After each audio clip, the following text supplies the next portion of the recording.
4 miles to the south to take on the Garden City Buffaloes. Should be a fun doubleheader here this afternoon between Scott City and Garden City here in this doubleheader. And yeah, we had a little technical issues there early on, but anyways, we're back and going now. Lady Beavers of Scott City 2-1 on the year, trying to bounce back after their first setback of the year yesterday as they fell 43-30 to a pretty good Liberal Redskin team. On the other side, Garden City, they are 3-1 on the year. They matched their win total from a year ago last night with a victory at home here against Coronado, 53-34 or 55-54. They also beat them earlier in the year, 52-50, and that was just 9 days ago. So they've 2 of their 3 wins coming against Coronado. The boys one should be a fun one. Get ready for a track meet. It's going to be up and down, and for a pretty good chunk of the game, both teams like to push the pace. Scott City off to their best start since the 2014-15 season with a 66-44 victory at home last night over the Liberal Redskins, and they look pretty good doing it as well. They've hit the 60-point mark in back-to-back games this year so far.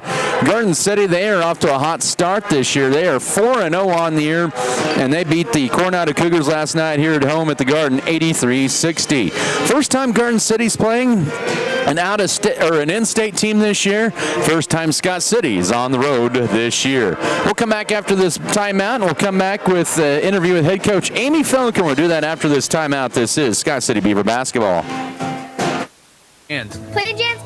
Playing Jans. Oh, we do so many things. Tell us about it, Odessa. Well, we rent houses, big houses, little houses. Okay, what else? Playing Jans prints gloves. Lots and lots and lots of gloves. Tell me more. Adam, my grandma who started Playing Jans 35 years ago. Wow, that was in 1987? Yep, I wasn't even born then, and my mom Allie was just a little kid. Now we know about Playing Jans. 35 years old? Wow, that's really old. Great Western Tire is happy to be a part of the Scott City community. They have what you need when it comes to oil, fuel, or tires. Great Western Tire is your source for BF Goodrich, Dunlop, Goodyear, Kelly, Michelin, and Titan tires, with service trucks for on-the-farm pit stops. They're also your headquarters for 24-hour fuel. Take advantage of their Card-Troll gas, diesel, and off-road fuel to go along with offering bulk fuel delivery. Don't forget to bring your vehicle in for an oil change or alignment. Great Western Tire, open Monday through Friday, 8 to 6, Saturdays, 8 to 1. Visit their locations at Colby, Oakley, and Scott City. Protect your bottom line with crop insurance from Farm Bureau Financial Services. Farm Bureau agents Berta Benz and Hugh Benz in Scott City and Leota can help you select the right federal crop and crop hail insurance options for your farming operation. Call Farm Bureau agents Berta Benz and Hugh Benz in Scott City or Leota today to discuss affordable programs, competitive tools, and resources that can benefit your business. Now that's smarter insurance for agriculture. Western Agricultural Insurance Company, an equal opportunity provider. Welcome back here to the Garden City for Beaver basketball. Adam Kadavy with you here on Mix 94.5. Your pregame interview brought to you by Farm Bureau Financial Services with Hugh and Berta Benz in Scott City and Leota. I'm joined here with Coach Amy Felker here in the pregame. And Coach, thanks for joining me here this evening. It was a tough loss against a very good Liberal team last night, but you guys fought hard to the end there and made it to 43-30 loss there. And looking back there, just kind of the turnovers and the physicality and the length for Liberal early on really kind of took you guys kind of out of what you guys wanted to do. They really were very athletic, and they really put a lot of pressure on our on-ball screens and that kind of stuff. And when we're getting double teamed and they're a lot bigger than us, it was hard to get the ball out. The girls started to get a little stronger in the second half, but we're going to learn from that and take a lot of things from that game and keep improving the rest of the year. Does a quick turnaround after last night here, what happened, is that probably maybe a best thing that could happen? I think it is. Just getting back on the court and learning and getting out there and playing again and just not having time to dwell on that loss. And, that's a good thing. Well, you had some players that also stepped up as well in scoring last night, and you can kind of continue to see, especially in that second half, maybe some of that confidence grow and a belief that they can score and shoot the ball. All our girls, they've got to understand that when they're open, that they have the good shot, that their sweet shot. They got to take it and knock it down and have confidence to put it in the basket. All right, once again, it is Coach Amy Felker here pregame this evening as Scott City takes on the Garden City Lady Buffaloes under a new coach. They've already matched their win total from last year with a win last night over Coronado, and they've played them twice already this year. But this is their first Kansas opponent of the year in Scott City. But Taking a look at what you saw with the Lady Buffaloes, what really stood out to you? They're going to shoot a lot of threes, so we're going to have really good coverage and make sure we don't give them any open threes. They can take it to the inside too. We just got to play a really good, solid defensive game and then take what they give us on offense, get our sets rolling and get the right person the ball and get the nice shots. Being your first road game of the year as well, it can be a pretty hostile environment down in Garden City. What are some things maybe you expect to see from that and maybe the crowd and the atmosphere? I'm telling them that they're going to be in your talking from the stands telling you, oh, well, you can't do that, stuff like that. And so we're just going to have to play within ourselves and really help each other out through that. It's going to be loud and exciting too. We've got to play with it and get out there and have lots of intensity and play hard and just focus on what we need to do and not worry about all the other things that are happening around us. This is your third game in 3 days. This is their second game in 2 days. Do you see that as a little disadvantage maybe? It's going to be tough on our girls. We're going to have to understand that if our shots are short, we're going to have to take a step in and work hard. We're going to have to really anticipate the next step so we're out there quicker. So it's going to be tough on us playing the third game in 2 days, but, we can't make excuses. We got to get out there and show everything we've got and do it to the best of our ability. Fun day to wrap up the Roundball Classic here with Garden City here this evening here in the Garden as Coach Amy Felker joins me pregame. Coach, thanks again for the time and good luck to you guys. Thanks, Adam. That was Scott City Lady Beaver Coach Amy Felker. Your pregame interview brought to you by Farm Bureau Financial Services with Hugh and Berta Benz and Scott City and Leota. More to come in your pregame show. We'll have preview of the matchup, break down the starters, keys of the game, and the tip-off after this timeout. This is Scott City Beaver Basketball.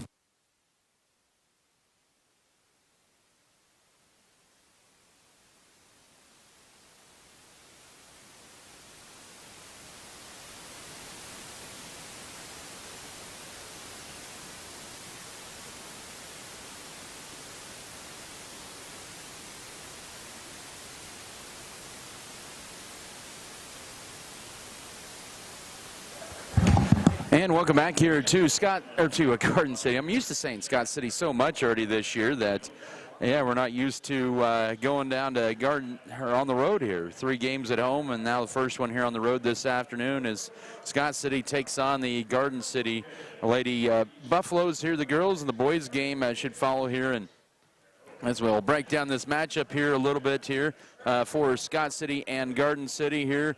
These two met last year, much different teams from last year to this year. Of course, due to a lot of graduation for Scott City and then Garden City with a new regime in, and they bring in Jacob Miller. He was an athletic director down at Woodward, Oklahoma, and he's a West Virginia native, and the connection here to Garden City for him is the boys basketball coach, Jeff Williamson. But Garden City, they've had it up and down last few years. Last year, they had a really rough one, 3-18, just a lot of tough variables. 2 years ago, in a COVID-shortened year, they went 10-5, and then they went 10-11, 11-10. But so far, they're off to a good start. But we'll see how things go for them here this year. But the Lady Buffs, they are led a pretty balanced attack. They're senior heavy, though, and that's been a big course of it. Mackenzie Lucas, the 5'10 senior, averages 14 points, and Maya Gallegos, who's a 5'7 senior, averages 11 points, and Eileen Besserell, the 5'10 senior. Those are really their 3 leaders. But then you bring in a couple of sophomore and freshmen, the sisters, and you also bring in Ryan Warren, and there's pretty good player as well. But Jen Pynchon off the bench had a big game last night. KJ Pynchon, who usually starts, she's a 5'10 freshman. She averages 12.5 points a game, but it's a team that averages 53.5 points a contest. They do turn the ball over quite a bit at around 17 points, and they are 37% normally from the field here so far. That's 3 games into the season here, but they're much improved from a year ago, and under a new system here, they're doing pretty good so far here this year. On the other side here, Scott City, a young team, got a first really big test last night, and that was in a loss to the Liberal Redskins 43-30 in a game where they just, what I want to say is the game last night, they just fell behind early. The pressure really hurt them quite a bit here, and turnovers, and just the length of Liberal gave Scott City fits all night. And they're going to see much of the same of that here this afternoon here against Garden City, a team that's pretty long as well. They go 5'10", they go 5'8", 5'7", 5'10", and 5'10". So, you know, we got 3 5'10s and a 5'8", 5'7", mainly in their lineup. So that's going to be something that I think could be proved to be big here this afternoon. The Lady Beavers can handle that type of pressure here against a pretty good Garden City Lady Buffalo team here. But we should have a fun one here this afternoon. 2 games. This is the final wrap-up game, or final day of the Roundball Classic for Scott City. As for Garden City, they'll take on Life Prep Fire on Tuesday. That'll be their final game of the Roundball Classic, and then that'll kind of wrap things up. So a little bit of an altered schedule this year, just to kind of try to get everybody 3 games here as best as they can, and whatnot here, and try to adjust the schedule they can get everybody in here. But that's kind of the way it sets up here today, and Scott City trying to get their 3rd straight win over Garden City. They've never done that, at least since pre-1982 anyway. So Scott City in the last 9 games, they lead the series 5-4. It's been pretty balanced. The last, 3 games in this series has been all played here in Garden City in 17, 19, and 21. Lady Beavers lost the game in 2017 in overtime, 59-53, and then won 61-52 3 years ago. And the last year came down here and won pretty good, handily, 58-40, and cruised to that victory there. Well, we'll take another timeout here. We'll try to bring you starters, keys to the game, and the opening tip. We'll do that after this timeout. This is Scott City Beaver basketball. We are dedicated to preserving local wealth so the communities in and around Scott County will forever remain attractive places to live, work, and raise a family. We respond to the needs of our community through grant making, scholarships, and other special projects. To learn more, give us a call at 620-872-3790 or visit our website at scottcf.org. We are Scott Community Foundation, securing our community's future. Here at American Implement, we're proud to be part of the communities we serve, and that's the reason we support local youth through scholastic activities like FFA, 4-H band, and sports. We firmly believe that the right activity can bring out the best qualities every child has to offer, and we wholeheartedly want to support and be involved with that. It's part of our responsibility as a good neighbor, and we're proud to call your community our home also. The Scott Recreation Commission invites you to come get fit in their fitness center, no matter what your focus is. The Scott Recreation Commission features a wide variety of fitness activities, including free weights and cardio. With an affordable membership, you're able to access not only the fitness area, but also group fitness classes. Find out your workout opportunities at the Scott Recreation Commission Fitness Center, 912 Jefferson Street in Scott City. You can also sign up online at scottrec.org. Looking for a fresh start? How about buying a new car or home? We at Security State Bank want to help you with all the financial changes in your life, to choosing the perfect home for your family or starting a new business. Let Security help you. Come into one of our locations in Scott City or Leota, visit our website at ssbscott.com or call 620-872-7224 to find out how Security State Bank can support you throughout the changes in your life. Member FDIC, Equal Housing Lender. Don't let Christmas shopping be stressful. Ease the stress with a trip to your Christmas shopping destination, Giftologist in Scott City and Leota. Inside Giftologist, Santa's helpers have the store stocked full of great gift ideas. View their lineup of fine jewelry, collegiate items, home decor, and so much more. Also check out the variety of popular cookware and grillware for the family chef. Why go out of town when you can get quality stocking stuffers at great prices? And don't forget that Giftologist has gift wrapping. The country oven baked goods are available daily. Ease the stress of Christmas shopping with a visit to Giftologist in Scott City and Leota. Vehicle maintenance, something no one wants to think about. Here at Burtis Motor Company, we make it easy. We do it all, from major engine overhauls to that all-important oil change. We also offer BG products and nitrogen for your tires. Our staff and technicians are Ford trained and certified. So when you think maintenance, think Burtis Motors, your best deal destination.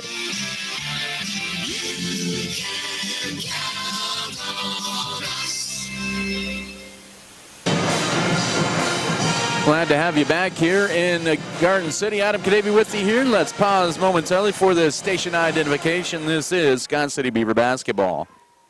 Mix 94.5 KSKL Scott City, powered by Wheatland Electric, committed to improving the lives of their members and the community they serve. Wheatland Electric, delivering energy for life, a Touchstone Energy cooperative.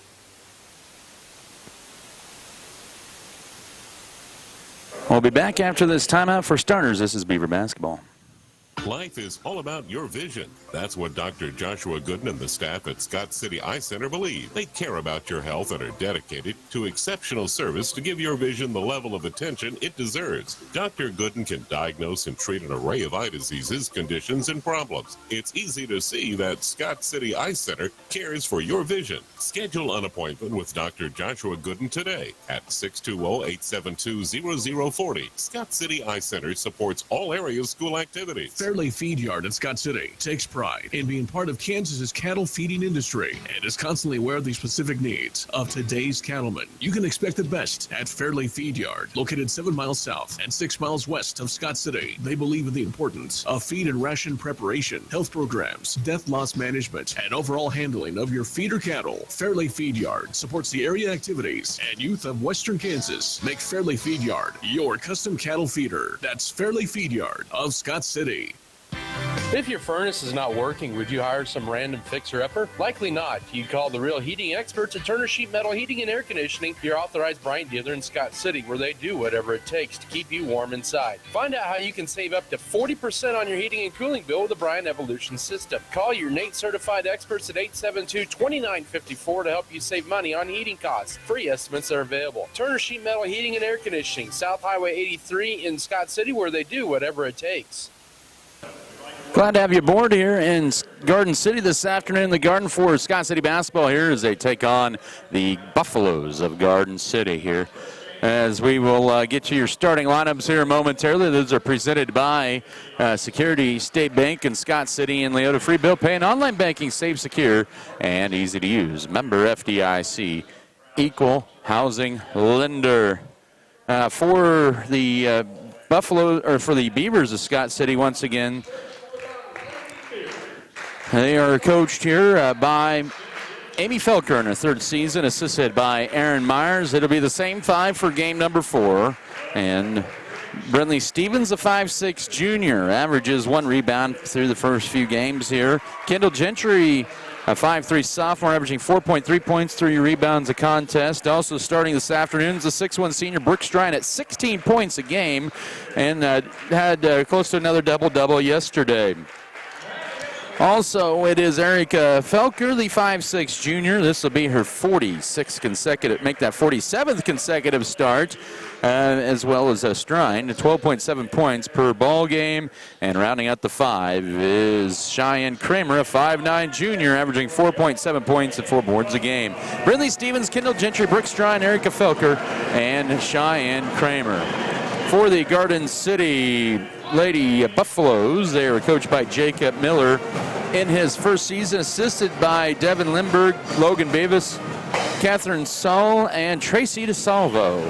They will start off Eileen Besserol, a 5'10 senior. She averages 8.3 points and 4.7 boards a game. Ryan Warren, a 5'5 senior, at 2 points and 4 boards a game. Amaya Gallegos, a 5'7 senior, 11.3 points, 3 rebounds, and 3.3 assists per contest. Also, Mackenzie Lucas, a 5'10 senior. She averages 14.3 points and 10 boards. She's a double-double machine this year. And KJ Pynchon, a 5'10 freshman, at 12.5 points and 6.3 boards. So it's Eileen Besserol, Ryan Warren, Amaya Gallegos, Mackenzie Lucas, and KJ Pynchon for the Lady Buffaloes of Garden City. And those are your starting lineups here this afternoon, presented by Security State Bank. Keys to this afternoon for Scott City, I think the big key is handling the length once again for a second straight day. Handle the length, handling the pressure, be the aggressor, feel confident in your shots. Those are some keys this afternoon.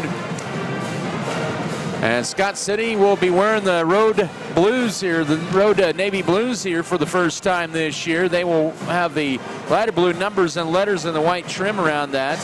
Garden City in their home white uniforms with the brown numbers and letters We get the firm of Richter this afternoon for the officiating crew. Glad you can. I hope you can enjoy this broadcast. Glad you could tune in wherever you are, near, far, wherever you are here this afternoon. Strine and KJ Pynchon to tip center, the senior against the freshman, and it's going to be won by Scott City, and we're underway here from the Garden here in Garden City as the Lady Beavers this first half will move from left to right as we see it here sitting up top here at the Garden here. Garden City opening up a man-to-man defense. Scott City being patient here early on. There's a deflected pass and a turnover. Steal to Maya Gallegos. Gallegos pulls it back out, and you have to have crisp passes when you face this Garden City team. They are quick up top, and they are lengthy. First possession for the Lady Buffaloes here as we're 30 seconds in. Off to the right it goes to Eileen Besserell in it. Right block to Lucas. Now working around the perimeter. Here's a three. Too strong, but right to Lucas, who puts it up and is fouled as she scores it. 2-0 Garden City with 7:20 to go first quarter. And that's a foul on Kendall Gentry, her first. They do have a quick release on those threes, so Scott City has to be conscious of that. Warren missed the three. She's 25% from downtown as a team. Garden City 49% the line. They missed that one. But Strine off a deflection gets the board. So Scott City down just 2-0 as we're 45 seconds into this Saturday afternoon matinee of basketball here at the Garden in Garden City. Up top, Kramer goes left side to Kendall Gentry. Finding Brooke Strine cutting left side. Layup leaves it short, and the rebound to Mackenzie Lucas. Already has 2 rebounds here in the first minute. Garden City with the ball up by 2 early on. Gallegos right side. Here's a guarded 3. Besserell short. Long rebound tipped, and it's right to Gallegos. And they'll have another crack at it, but they throw it away. First turnover on Garden City. Here's Kendall Gentry driving right. Loses the dribble, and it goes off her leg and out of bounds. Turnover number 1 as she was driving in. She was guarded by Gallegos, who cut her off as she was getting ready to go to the basket. And then Kendall inadvertently dribbled it right off her shin, and back over it goes to Garden City. We're at 2-0, 90 seconds in. Right corner goes to Warren. Back out high to Gallegos. One dribble, now entry feed in the paint. KJ Pynchon, and it'll be knocked out of bounds by Scott City. They'll say last touch by Cheyenne Kramer. It'll belong to the Lady Buffs here with 6:28 here in the opening quarter and a 2-0 Garden City advantage. Besser looking inbounded in, does so to Gallegos. Gallegos up top, that is Ryan Warren. She's a good softball player as well. Driving in, pivot up top. Gallegos straight away, triple, in and out again. Rebound, it goes to Brooke Strine for Scott City. They had 8 threes last night with 5 different players making a triple. So far, they're 0-3 from downtown. Scott City with the ball. Kendall Gentry up top, 6-minute mark of the first quarter. Brooke Strine at the right elbow, back up top to Kramer. Kramer holds it, goes left with the pass out around the perimeter. Now back to Strine.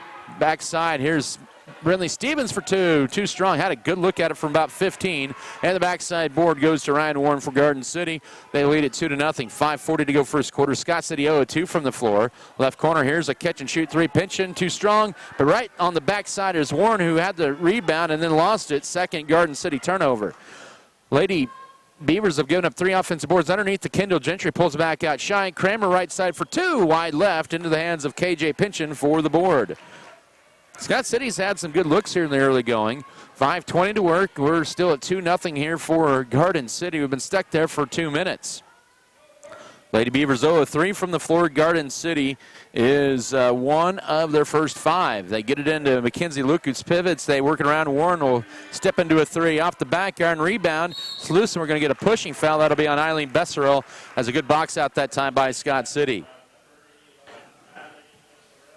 Besserell's first. Their first sub as well will be Jen Pynchon. She's a 5'8 sophomore. She was a big part of their team from a year ago, coming off the bench, though, this year. Still at 2-0, 3 minutes in. Scott City breaks the full court press. Felker a pull-up right elbow for the tie. Off to the right. Rebound. Strine had it, just couldn't quite reel it in. Knocked it out of Pynchon's hands at the process, who was right there to get the rebound at first. And out of bounds it'll go to Garden City. Still at 2-0 Lady Buffs. 4:50 to work here first quarter. Amy Felker sends Avery Lewis to the scorer's table, next dead ball. Now driving down the middle on Matt Gay. He goes right down the main street, and she scores 4-0 Buffs. 4:38 to go first quarter. as they put on the full court press. Scott City's broken it pretty well for the most part in a couple times that they face it here in the first quarter. Felker running the point here. She'll take it across the 10-second line. Goes right with the dribble to Kendall Gentry of the pass. Gentry holds it, finds a cutting. Cheyenne Kramer lays it up, but blocked out by KJ Pynchon. It'll still be Scott City basketball. That was good design there, just good defense that time. Avery Lewis in for Gentry. Lewis, the 5'9" sophomore. 4:20, first period, 4-0 Garden City. They'll get it into Cheyenne Kramer. Now into Strine, catches it, goes to her left, floats one up wide left, and the rebound goes to KJ Pynchon. Garden City owning glass as well here in the early going. Scott City and Garden City in transition. They get a shot down the floor. Warren, her first two, 6-0 as we're nearing the midway mark of this first period of play. Avery Lewis will pass to the right in the front court to Brooke Strine. Now back to Felker. Scott City down 6-0 here with 3:50 to go first quarter. Lewis up top to Kramer. Holds it looking for a cutter. Finds Felker left side. Tough man-to-man defense. Felker will take it strong. Goes up and is fouled. She'll get 2 free throws. And that's what Scott City needs to do. Just be aggressive. Take it to him. And if you get your shot blocked, no biggie. If you don't make it, no biggie. Just be aggressive and see if you can move them out of their position. Mackenzie Lucas, her first foul, the second team foul. Felker, 2 free throws. She struggled here this year, which is uncharacteristic for her. She's now 7-12 as that first free throw clanks off. Megan Trout in the lineup for Scott City, replacing Cheyenne Kramer. 6-0 Garden City, 3:44 here in the first period. Second free throw, and Scott City's on the board. 6-1 here, and now down the floor, it's the Pynchon. Wraparound pass left side to Warren, now at high. Here's a guarded three, and it's wide right and out of bounds to Scott City. That was put up by Mackenzie Lucas, who at the game's opening points of the afternoon. 6-1, Lady Beavers trail. 3.5 here in the first. Scott City will break the full court press. Trout with the right sideline. Now uses upper dribble. Finds Erica Felker. Felker to foul line to Strine. Now right side. Lewis will try a right side three. That one's strong. Rebound backside into the hands of Jen Pynchon. She'll race it down the right side into the front court now. Almost drug that pivot foot. Gives it to her sister. Now stop pop three for Gallegos. Too strong. Long rebound back to Gallegos. They've had a lot of those longer rebounds here in this first quarter. And now here's a three, rimming in and out. That time for KJ Pynchon, but a whistle, rebound, and a turnover. Right now, Scott City's getting out-rebounded 10-2 here in this first quarter. Is Mackenzie Metzger in for Scott City for the first time, a 5'5 sophomore. Also in is Camden Carr. She's a 5'5 junior for Garden City. And Lady Beavers just have had some good looks, just cannot get it to drop in yet. Got to get used to a different backdrop, I guess. 2:50 to work, opening period. 6-1 here. 5-point lead here for Garden City. Strine into trap, backs her way and faces up, drives right, pump fakes twice, goes up too strong. That was a great move.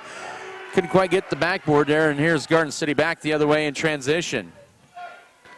High, left wing three, in and out. They have attempted a bunch of them in this first quarter. Scott City with an easy board. Lewis with it for the Lady Beavers. Still looking for the first field goal. Metzger will drive right side entry, feed into Trout, back up top to Strine. Drives left side. Her runner, bank shot too strong. Got her own rebound, follow-up. No, off to the right and into the hands of Eileen Besserell for the board. Good effort, though. Just cannot get it to go, Scott City. 0 for 9 to begin this ball game. From the field here, final 2 minutes of this first period. Scott City now in a 2-3 zone, trailing by 5, 6-1 as Felker knocks the ball out of Carr's hands. Lady Buffalo start 4 seniors. They have 6 listed on their roster. Scott City only has 1 senior. So a lot of experience on the court for Garden City, maybe compared to Scott City. Minute 50 to work, first period. Crossover dribble. KJ Pynchon drives in, ball loose, and then lost out by Maya Gallegos. She couldn't hold it in, and that's the third Buffalo turnover. Scott City's getting the looks. Those shots will eventually fall, you'd think, but Garden City as well. They're 0 of 8 from 3 here in the first quarter. Minute 40 to work. It's a 5-point Buffalo lead at 6-1. Garden City on a little bit of a scoring drought as well. They haven't scored in about 2.5 minutes. Metzger, her bank shot with a little contact. It's good. In and out of back comb, and she opened up the bank on the weekend. 6:03, minute 25 to go first period, and there's the first field goal for Scott City. You knew it was going to fall eventually, and it did there. The last three scored by the Beaver Blue. 75 first quarter seconds remaining. Bounce pass back up top right to Gallegos as they send 4 outlook, driving in strong. The layup is crawling in for Eileen Besserell, her first basket. 8-3, 1:03 to go first quarter. Avery Lewis still in the backcourt now to Erica Felker. She's into the front court. 50 seconds to work opening frame. 8-3 Garden City lead. They had their first basket in 3 minutes there. Lewis up top to Mackenzie Metzger. Metzger, miscommunication there. Thought maybe Lewis was going to stay there. She was getting ready to cut in. Third Scott City turnover. Turnover's not an issue really in this first quarter. Scott City just 3 of them. They just, kind of like Garden City at times here, haven't been able to convert a lot of shots. Granted, Garden City has had a lot more opportunities because of some second chance rebounds. They've had 5 offensive boards in this first quarter compared to just 1 for Scott City. 25 seconds left in this period. Camden Carr up top. Here's Besserell left side to Carr. She'll try a 3. Too strong, but the rebound to Pynchon, KJ Pynchon, and now here's a 3 right side for Besserell. No. And the rebound right in the hands of Lewis, her second board. Down to 10 seconds to go first quarter. And now 7 seconds into Trout. Pump fakes twice, goes up, and she's fouled, and she'll get 2 free throws here with 4.2 to go in the first quarter. Good job that time on the pump fake by Trout. Jen Pynchon, her first, team's third. Trout 0 for 2 at the line this year, looking to redeem himself and get her first points of the year, and she does at the line. 8-4. She was working on those this morning. To Kendall Gentry and also Brindley Stevens and Cheyenne Kramer in. Strine, Felker will check out, as well as Metzger's. Scott City coach Amy Felker getting at least Strine and Felker a break with 4.2 plus the minute break in between periods. Trout sinks them both and pulls Scott City back to within 3. 1 second. Here's a 35-foot 3. It's off to the left. It had the distance, but it's no good. End of 1. It's Scott City trailing 8-5 to Garden City. Back in a minute. This is Beaver basketball.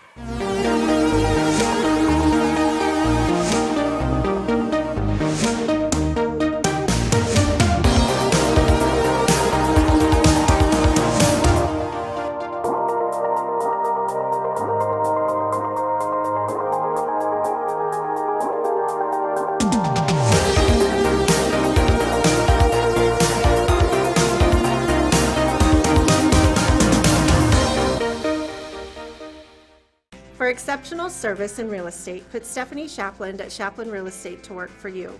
Property homework is what we do best at Shapland Real Estate. We put forth every effort to get results that move you. Our expertise in buying and selling residential, commercial, and agriculture property is built on the tradition of trust and thoroughness that you deserve. Shapland Real Estate takes pride in our community and in cheering on our students in all that they do. Give Shapland Real Estate a call or visit our website today. Glad to have you aboard here this afternoon for Beaver basketball. Final day of the Roundball Classic, Scott City and the Garden City Buffaloes. Garden City will get the ball to begin the second period of play with an 8-5 lead. Scott City just 1 of 10 from the floor in that first quarter, as they were led by Megan Trout and Mackenzie Metzger, each with 2 points. Erica Felker had the other one. Scott City was 3 of 4 at the line, and on three that is too strong by Jen Pynchon, a backside board for Cheyenne Kramer. Scott City can inch even closer here, as Garden City had 4 players with 2 points in that first quarter. Eileen Besserell, Ryan Warren, Amaya Gallegos, Mackenzie Lucas shot up for Strine. It just won't bounce in, but she'll get 2 free throws. That's the 4th foul on Garden City this half. The foul will be charged to KJ Pynchon, her first. 7:39 to go first half. Strine, who missed her first 2 free throws of the year last night, heads up there for 2. First of 2 is good, and pulls Scott City to within 8-6 with 7:39 to go first half. Garden City was 0 of 11 on threes in that first quarter. Strine hits the second, and it's a 1-point game. The Lady Beavers 5 of 6 from the line in this first half. That's what's keeping them aboard here at 8-7. Garden City has owned the glass 12-6 so far here in this first half.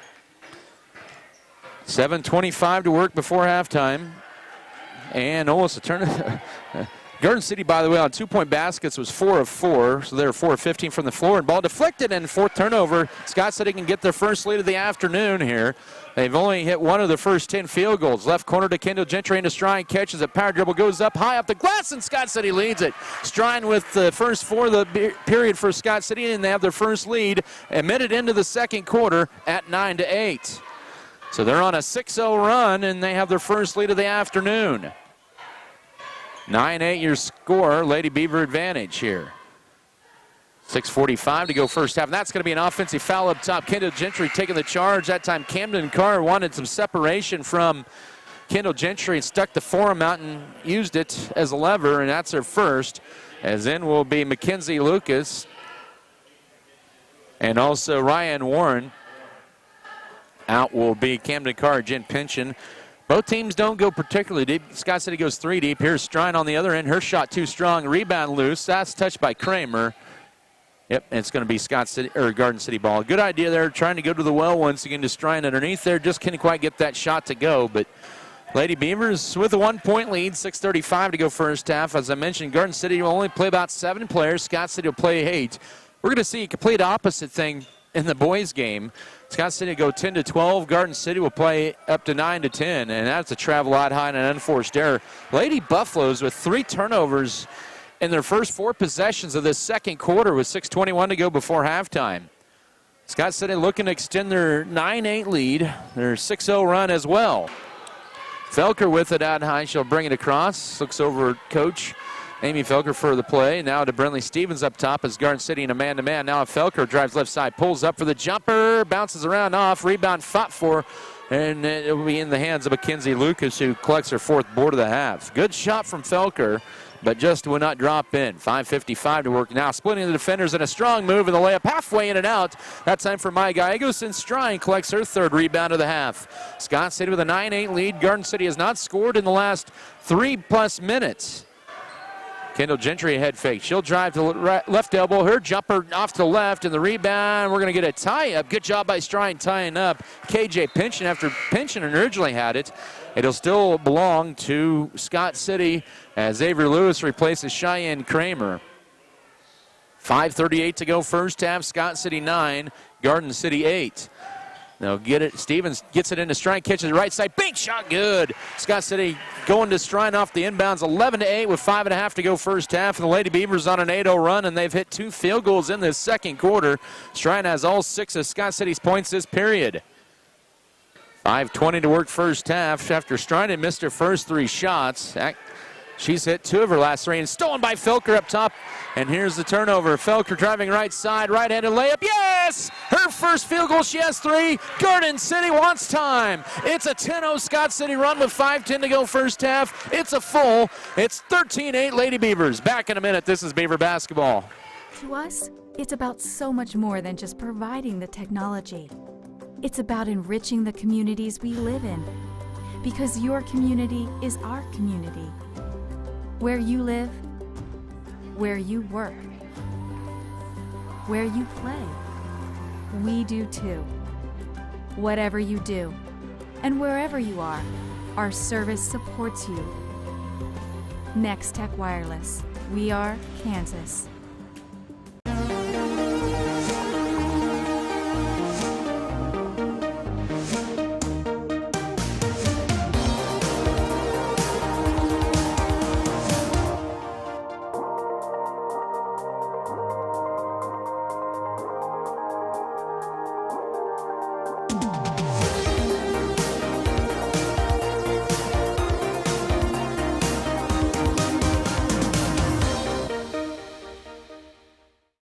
We put our heart in healthcare. Adam Kadavy with you back here at the Garden in Garden City. Lady Beavers on a 10-0 run since late first quarter. Garden City has not scored in the last 4 minutes of the game, and Scott City with a 5-point lead here at 13-8, forcing the Buffaloes into a timeout here. Out of the minute break, here's a deep 3 for Besserell. She splashes one home over Kendall Gentry, a couple feet behind the arc. And it's 13-11, just like that. 4:50 to go first half. That ends the 10-0 Scott City run, and now Lady Beavers have the ball knocked out.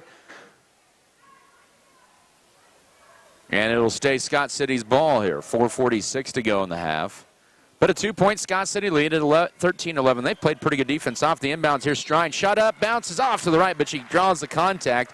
That'll be on Eileen Besserell, her second, and the team's sixth, Scott City's only been whistled for one foul here in this first half.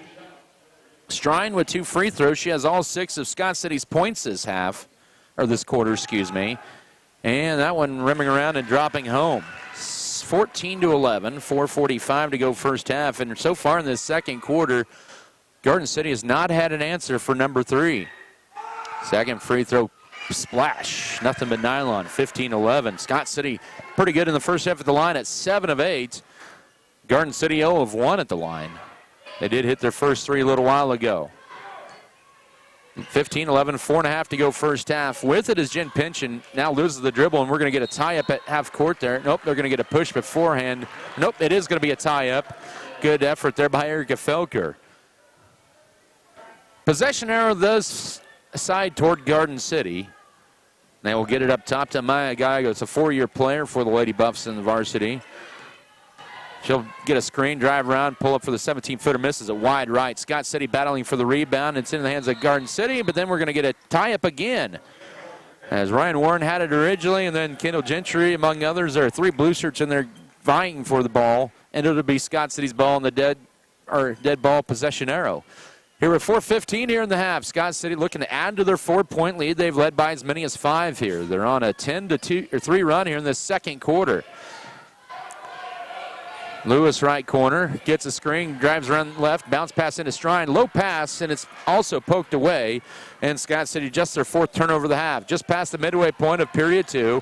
Garden City with the ball down 4 at 15-11. Guy goes for the dribble out high, goes to her right, gets a screen. Now to Besserell, head fake, drives right baseline. Guy, nice defense by Stevens, cut off, and now they work around. Guy goes open for a 3 out high, and that is good.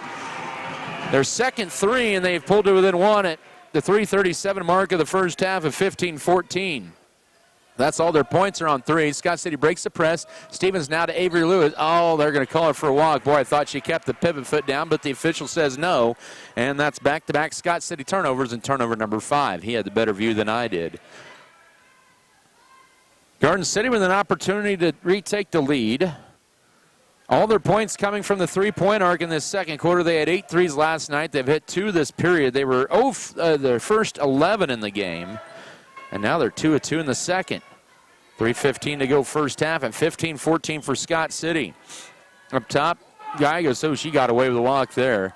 And now to Jen Pinch, and bounce pass up top left to Ryan Warren. Warren with the dribble, guarded by Gentry. Scott City still in the 2-3 zone.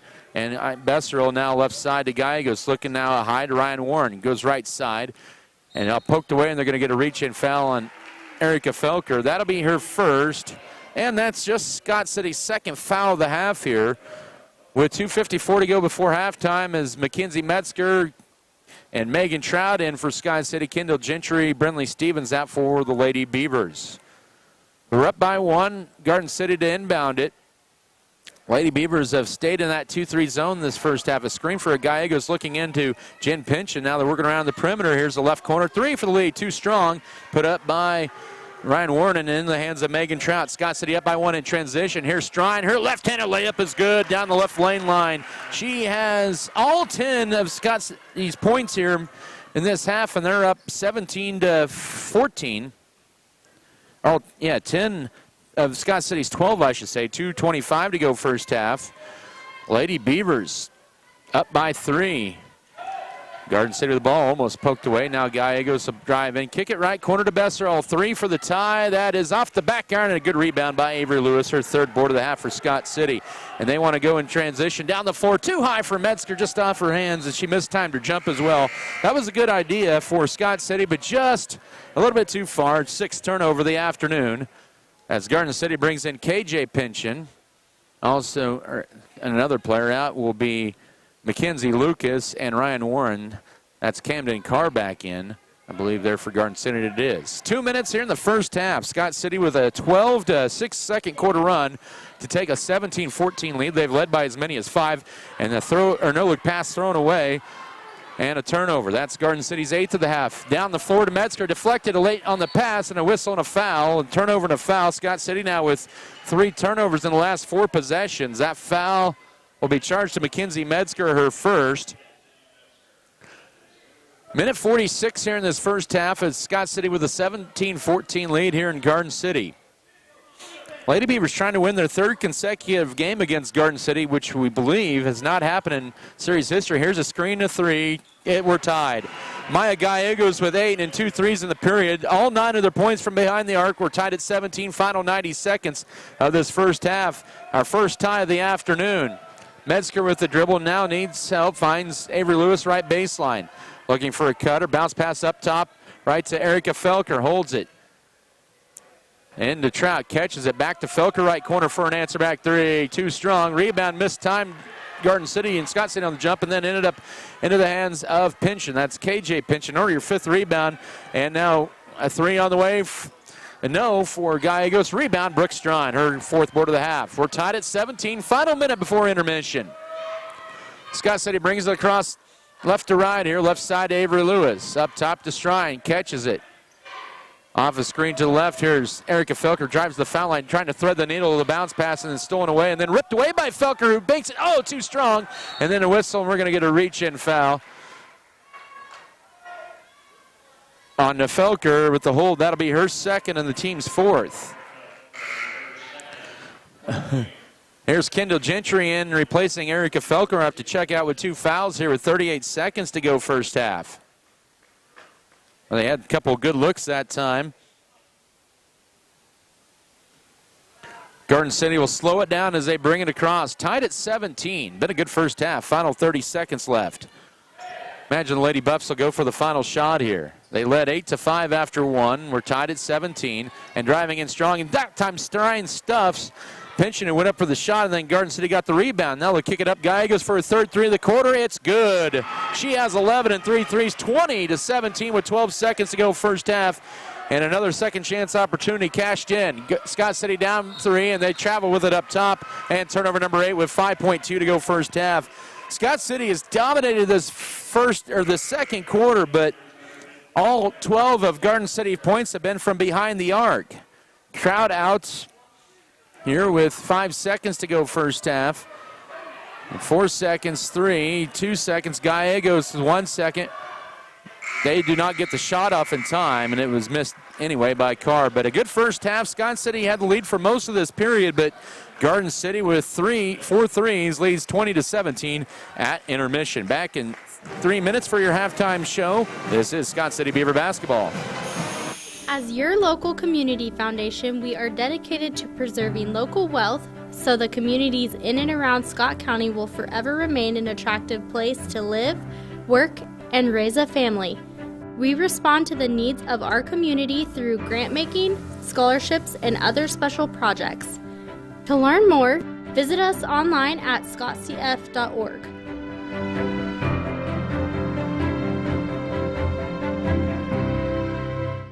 Western State Bank proudly supports Scott Community High School students and athletes as they prepare for another great year of achievements. Just as our students prepare for another successful year, we encourage you to be prepared for whatever life may bring you. Stop in and talk with the knowledgeable staff at Western State Bank, whether it be a new home loan, financing for your business, or any one of our checking and savings account options. We're here to help you. Make sure to check out all of our internet banking options provided at WSBKS.com. Western State Bank, member FDIC. And as always, go Beavers! 5 seconds is all it takes. When wheat harvest approaches in the summertime, remind yourself to stay calm, patient, and understanding of those on the road. As you are pulling up to an intersection surrounded by grown wheat fields, stop and look both ways. When approaching farm equipment from behind as they are traveling, slow down. Most combines and tractors can only go the speed of 15 to 30 miles per hour, so be patient. When planning to pass this kind of machinery, make sure they are aware and see you before doing so. Normally, when they see you, they will pull over and allow you to pass. If they fail to notice you, do not closely follow them. Always be aware of your surroundings, look for field entrances, shop entrances, anywhere that equipment might be turning into. If you think they are pulling over to allow you to pass, make sure they are not in the process of turning into one of those entrances. 5 seconds is all it takes to ruin yours or someone else's life. Be patient and cautious. Farmers work day and night to provide for their family, a family that they work to get home to every night. During these times, just remember it's okay to be late and take your time as long as you get home safely.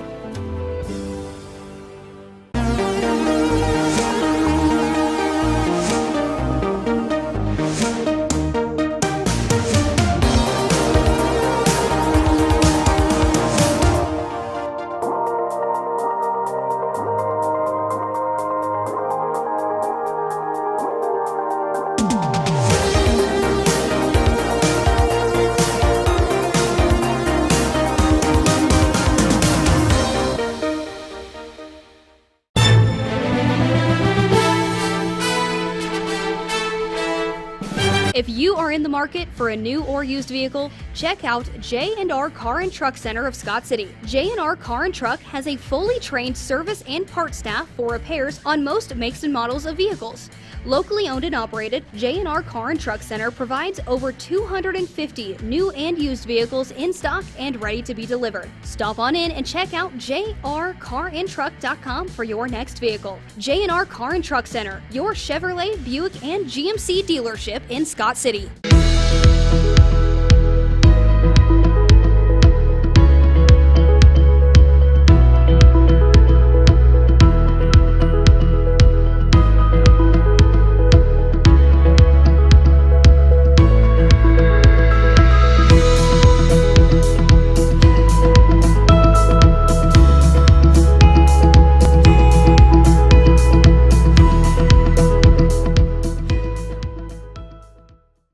For exceptional service in real estate, put Stephanie Shapland at Shapland Real Estate to work for you.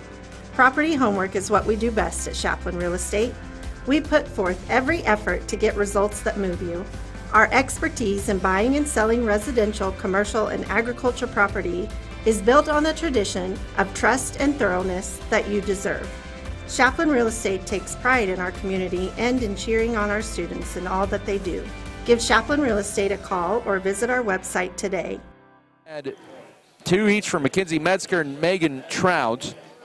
Scott City had 4 fouls, 8 turnovers, 5 steals, 8 defensive rebounds, 1 offensive board for a total of 9 rebounds. Lady Beavers were pretty good at the line at 7 of 8. For the Garden City Lady Buffaloes in the first half, Amaya Gallegos hit 3 of their far threes in that second quarter. She had 11, right at her season average. Eileen Bessero of 5. And then you get Ryan Warren and Mackenzie Lucas each with 2. 6 fouls, 9 turnovers, 3 steals for the Lady Buffs. They dominated the glass here in the first half. Really a lot more of that in the first quarter than the second quarter. It was 16-9, but they had 10 defensive rebounds, but 6 offensive boards.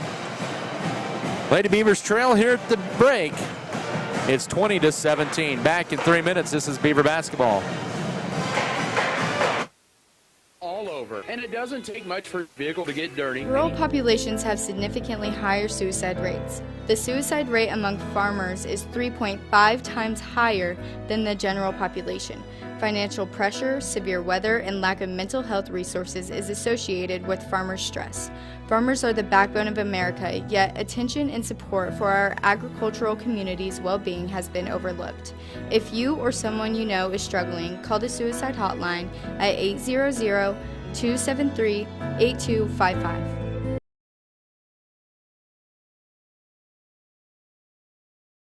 Fairleigh Feed Yard is dedicated to investing in our facilities and staff to provide the best experience possible for the cattle feeder and, in the end, the consumers of our product. We are always in the market to purchase corn and other commodities from local producers. Call our office at 620-872-2111 for current pricing. Our dedicated employees and their families are very important to us, and we are proud of their children that are current Beavers and individuals that will grow into those roles in the future. Fairleigh Feed Yard is privileged to support Scott City youth and are honored to cheer on the Beavers.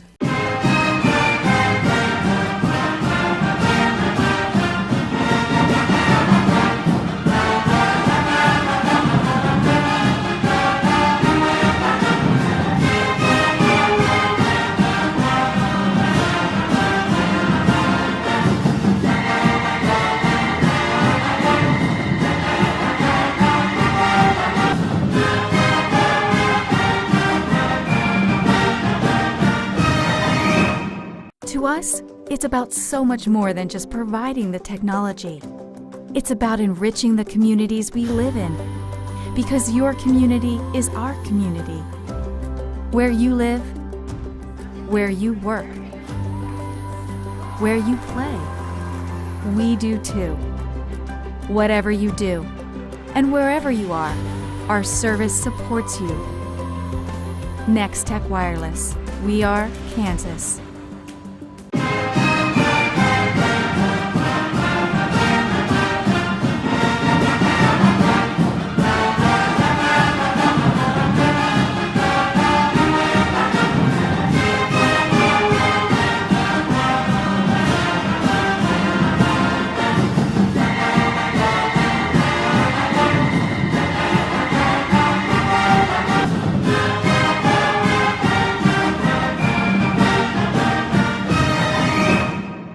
How would you describe your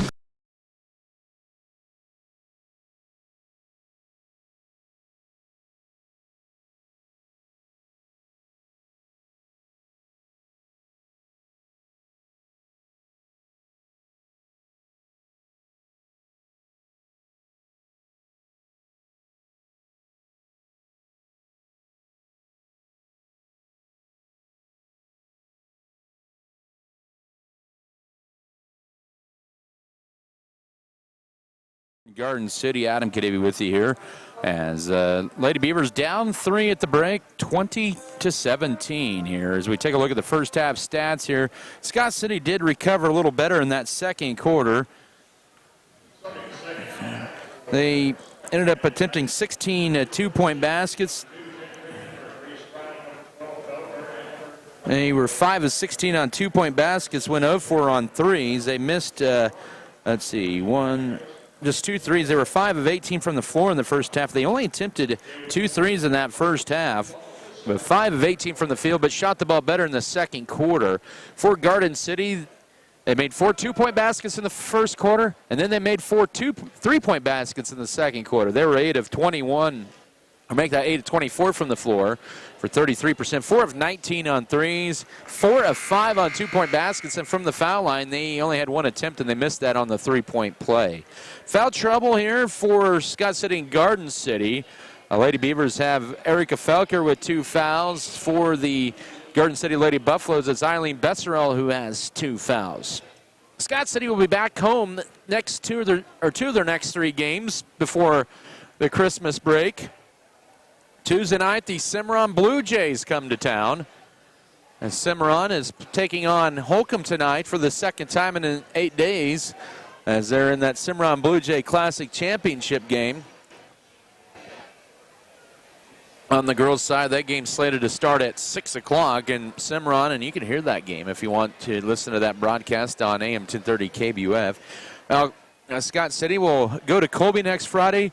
The Lady Eagles are in the 5th place game of the Goodland Topside Tip-Off, and then it's Goodland on the 20th at home before the Christmas break. The Cowgirls are in the Topside Tip-Off Championship tonight. Second half officially underway. Garden City's ball from left to right as we see it. They get it to KJ Pynchon.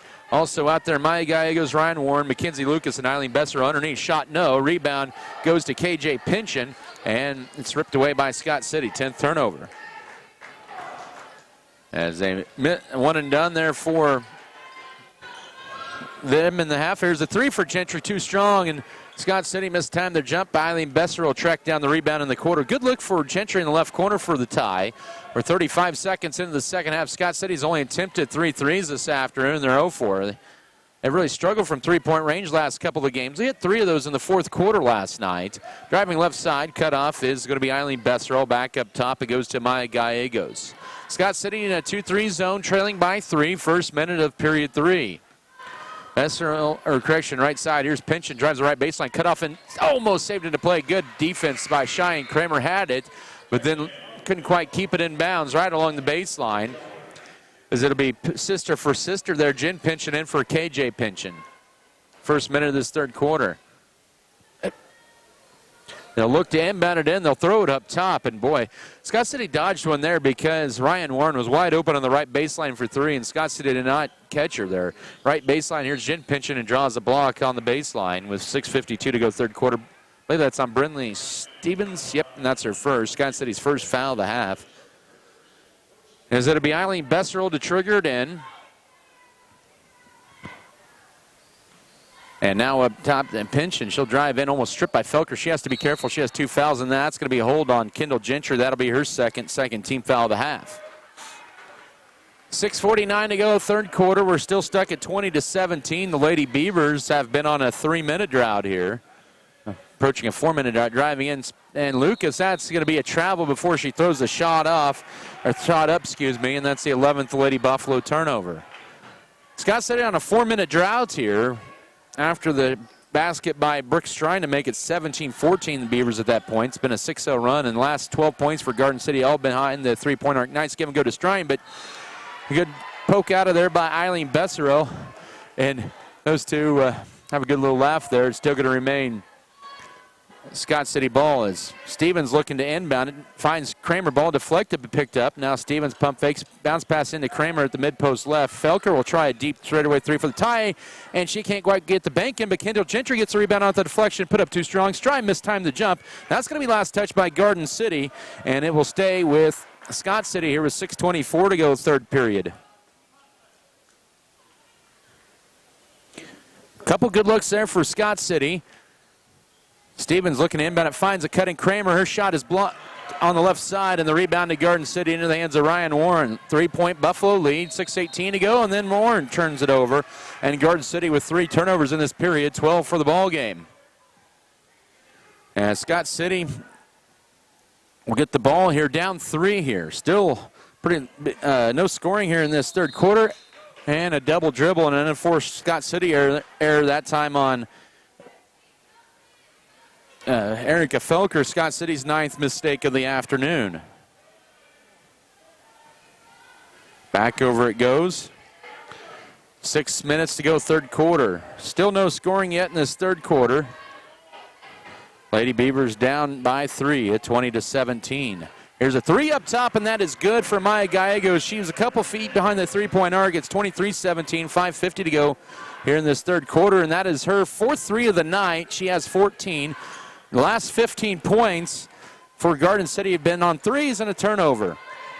Kramer was double-teamed here, and now Felker was last to touch it as the ball goes back over to Garden City here on a deflection as Avery Lewis will replace Cheyenne Kramer here with 5:38 in the third quarter. Scott City on a 5-minute scoring drought. Garden City scored the last 9, all on 3s. 23-17 your score.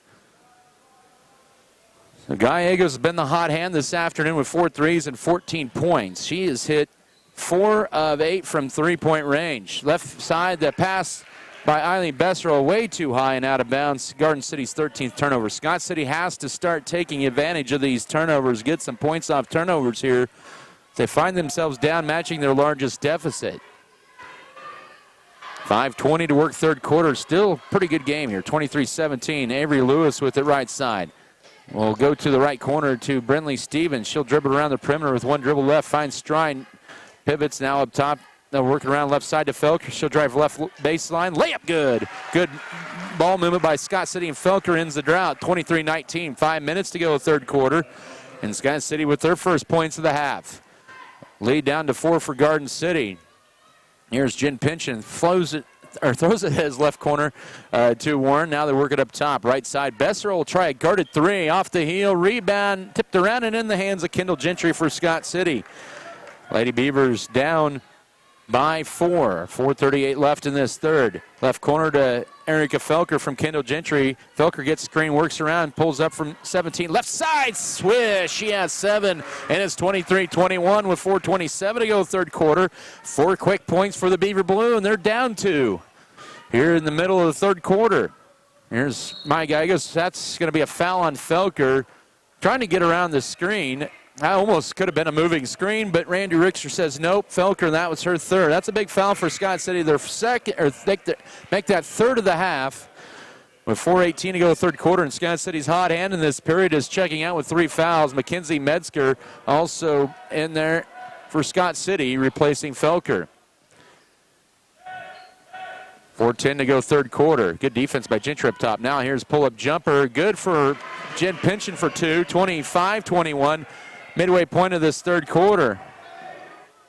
And now Scott City's going to throw the ball away. Saved it to play. Oh, they saved it to Brooke Strine, who loses it but puts it up and scores it. She had enough time to reel it in.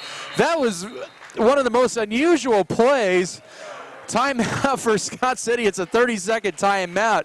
It was like KJ Pynchon, who was going to let it go, decided to pick it up and acted like Brooke Strine was a teammate. And it's 25-23 here in the third quarter. Basketball this afternoon presented here by Farm Bureau Financial Services, Neil Baker, Fro Heating and Cooling, Fro Ag Service, also Great Western Tire, Harris Chiropractic and Acupuncture. Also, High Choice Feeders, Hammy Farms, HRC Feed Yard, JNR Car and Truck, January Trucking, JF Beaver Advertising. And then when it was thrown to Strine, she was so surprised she had to go back and get it and then put it up for two. That's at the 3:50 mark of the third quarter, and Scott City back to within two at 25-23. Garden City's ball back out of the timeout. Inbound into Maya Gallegos. That last basket by Jen Pynchon was their first field goal, that was not a three, and since the first quarter, and a left quarter three by Besserell, no. Rebound Scott City. Avery Lewis in the front court almost popped the three. Right baseline, Metzger will drive in. Now Lewis, she'll try three for the lead. That's off to the right. Good look that time, and the rebound into the hands of Maya Gallegos, who pushes the pace. 3:20 to work third quarter. Right corner, it goes to Camden Carr, and it goes to Mackenzie Lucas up top to Maya Gallegos. Now to Besserell. Gallegos wanted to take the three, but Gentry quickly claps on her. Metzger had it deflected into the backcourt, almost got the steal. That time, Besserell got in front of her, and she was trying to complete the steal, and kind of stuffed her that time to prevent her from getting the steal. Now a three bounces off. Scott City has three blue shirts in there. That was put up by Gallegos, and Metzger collects the board for the Lady Beavers, down two. 2:48 here in the third at 25-23. Bounce pass to Kendall Gentry, right corner. Gets the screen, goes to his left, and now almost travels. Here's Metzger trapped in the corner, now throws it away. Thought maybe somebody was cutting there. Make that 11 Scott City turnover. Here with 2.5 to go third quarter, Coach Amy Felker sends in Erica into the lineup. Now pass almost too high, but reeled in. And that was by Mackenzie Lucas. Finds Camden Carr somehow. The pass was floated up top to KJ Pynchon. Goes right. Now it's Besserell. Wanted to shoot the three. Now somehow threads it through traffic. They find Amaya Gallegos wide open for three. No. Rebound Kendall Gentry. Scott City dodges a big bullet there with 2:10 to go third quarter, down two. They have a chance to tie or take the lead here. Lewis with the dribble up top. Finds Strine, backs her way in. Now it's Stevens. Stevens works her way out of a jam. Metzger up top, goes right baseline to Avery Lewis. She'll try a deep two. Off the back iron, no. Rebound, and they're going to get a push on Brooke Strine. And that'll be her first and the team's fourth of the half. Somehow Garden City is yet to commit a foul here the second half with 1:52 to go third quarter. As Trout and Felker check back in. Scott City had a couple good looks there. Lewis and also Kendall Gentry check out. Still a 2-point game here with 1:50 to go in the third at 25-23. Garden City's yet to foul this half. Scott City has fouled 4 times this half. 1:40 to work here in the third. They're working around the perimeter right to KJ Pynchon. She'll try a guarded three, and she knocks one down. Her first three of the afternoon, 28-23, 1:32 to go third quarter. You know, it's one of those things. Those are a couple feet behind the arc, and you're guarded. If you make it, that's a good job for the other team. Shot up, and Strine is fouled. She'll get 2 free throws coming up here. She has 12 on the afternoon. That's on KJ Pynchon. That's her first team foul of the second half. It's Coach Antoine Scales over here. He just had a game a few minutes ago. He's scouting along with his assistant for the college. Strine's free throw, she missed everything on that one. Scott City now 7 of 9 this afternoon. 1:24 here in the third. 28-23, Garden City with a 5-point advantage. And Strine missed them both. Good hustle by Stevens trying to get the rebound. It's in the hands of KJ Pynchon. They work it around. Now up top, Eileen Besserell with 1:15 to go third quarter. And another Pynchon three. That one too strong. Good job by Megan Trout on the backside for the rebound. And a whistle and a travel. Turnover number 12 on Scott City. And they trail by 5 with 69 seconds to go third period. Garden City has not led by more than 6 in the game. Scott City has trailed this entire second half. They've led by no more than 5 off the inbounds. A shot blocked by Strine on the attempt by KJ Pinchin. Now 5 for it. It's picked up, and Alexis Villegas, who's in the game for the first time, ends up dribbling it out of bounds. And in is going to be Kendall Gentry replacing Mackenzie Metzger here with 1:04 to go third quarter. Scott City with another opportunity to get a field goal. They're down by 5. Now Felker drives left baseline, mid-range jumper, a little strong on that one. The rebound loose, picked up by Brinley Stevens. And she almost walks with it, and she'll throw it away, trying to get it to Kendall Gentry, and Scott City with turnover number 13. That time they got a little, they rushed themselves there here with 51 seconds to go third quarter.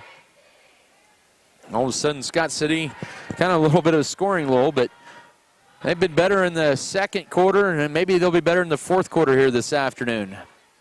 40 seconds to work here in the third. Kramer to check in next dead ball as Gallegos gets the screen, goes left. Now up top to Eileen Besser on the paint to KJ Pinchin. Faces Strine, goes left side to Jen Pinchin. As Garden City may be just content to go for the final shot of this quarter. Lady Buffaloes have averaged 53.5 points a game.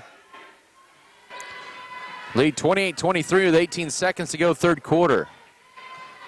This is their first Kansas opponent this year. Their only loss was a 53-50 loss to Palmer Ridge, and a turnover up top by Garden City. And now Lady Beavers with a chance to inch closer here late third quarter with 10 seconds as Kramer in for Trout. Stevens is out. Avery Lewis is in. Scott City down 28-23 with 10 seconds to go third quarter. Felker to bring it across. She'll be guarded by Gallegos with 5 seconds of 4.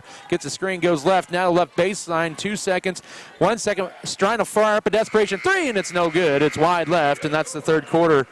And Scott City scored 6. Garden City scored 8, and they lead 28-23 as we head to the fourth quarter. Back in a minute. This is Beaver basketball.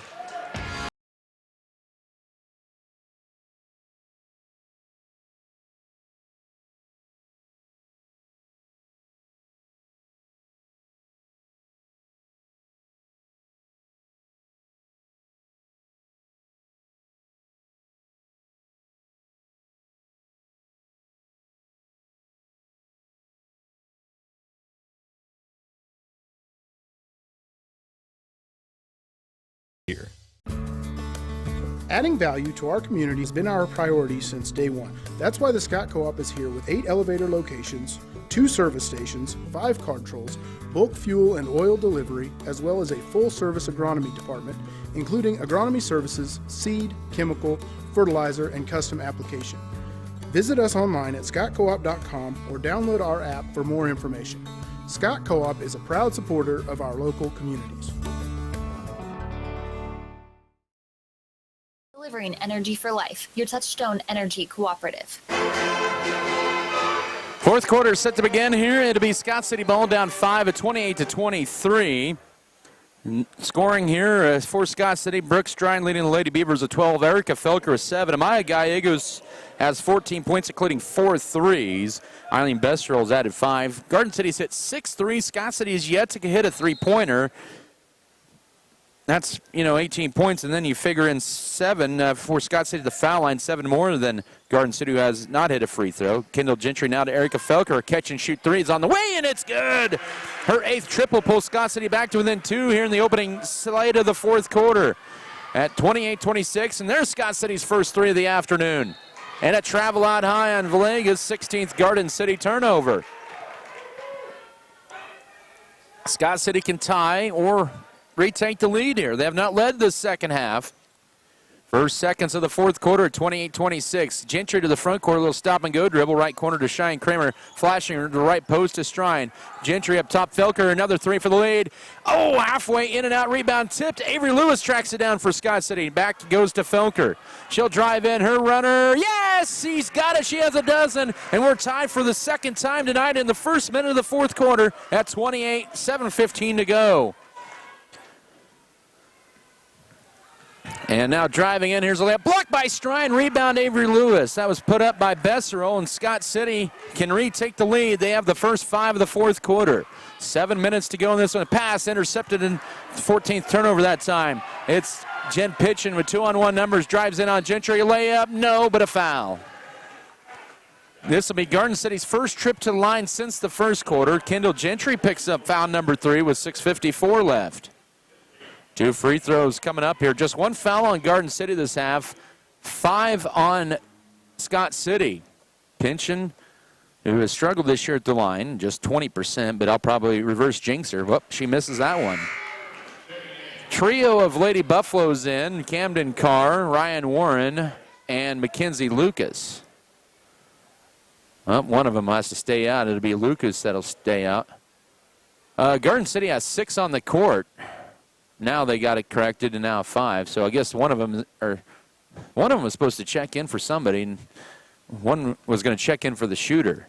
Still a 28 all and make it 29-28. They're now 1 of 3 from the line. 6:54 left. That is going to be Eileen Bess, or nope. It'll be Jen Pinchin that'll check out. She was the free throw shooter, and they're waited on her. 6:54 left, 1-point Buffalo lead. Scott City with a chance to take the lead back for the first time this half. Avery Lewis holds it. Now Gentry with it. Goes left corner to Erica Felker. Gets a screen into Strine. Catches it. Power dribble goes left. Bank shot high up. Crawls in. Scott City's got the lead back. 30-29 with 6:38 to go. Strine with 14 this afternoon. Our third lead change of the day. Lady Beavers on a 7-1 run here in the first minute and a half of this fourth quarter. Shot too strong for KJ Pinch in the paint. Felker with the board, and Lady Beavers can expand on their 1-point advantage. 6:20 to go in this fourth quarter. Stop and pop Gentry 3. It's a rainbow shot off the heel. Long rebound, tracked down and on the run. Here's Camden Carr with numbers. Felker gets in front of her. Lead pass, layup. Lucas, good. Lucas with her 4th point in Garden City, just like that, back on top, 31-30. 6 minutes to go. That was a good look from Gentry, just a little strong off the back iron. Now Garden City a little pressure in the backcourt, but Scott City to break it with Erica Felker. Goes left. She'll take it all the way. Layup too strong. Wanted the contact. Loose, picked up by Felker. She's trapped underneath, finds Avery Lewis for 2. No, rebound tipped around. Kramer saves the possession. Oh, she dribbled right on the baseline. And out of bounds. It'll belong to Garden City. Good effort, though, by Scott City. 31-30 Garden City with the lead with 5:41 to go. That's Scott City's 16th turnover of the afternoon.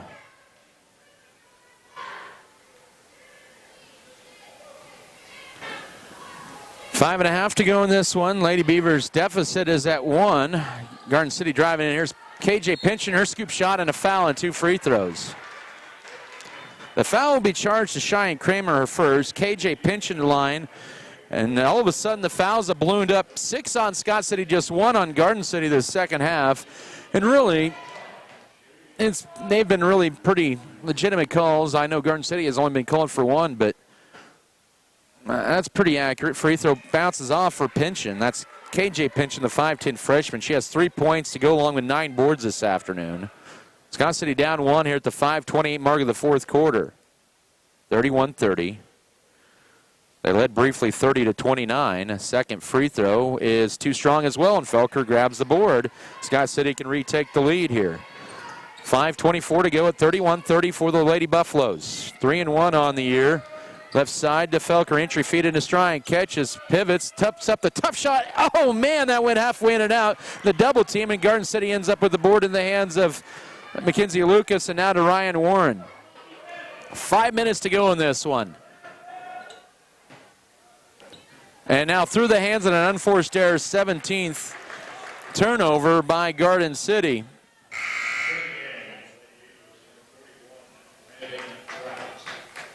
Megan Trout in for Cheyenne Kramer. It's Scott City with another opportunity to take the lead back here at the 4:55 mark. They're going to call an offensive foul. My goodness. There's 7 fouls on Scott City this half and just 1 on Garden City. And a tough break for Scott City as they cannot take the lead as Erica Felker just committed foul number 4. Correction, they're going to get a moving screen on Avery Lewis. Still, that saves a foul on Felker. I thought they were going to call that on her first.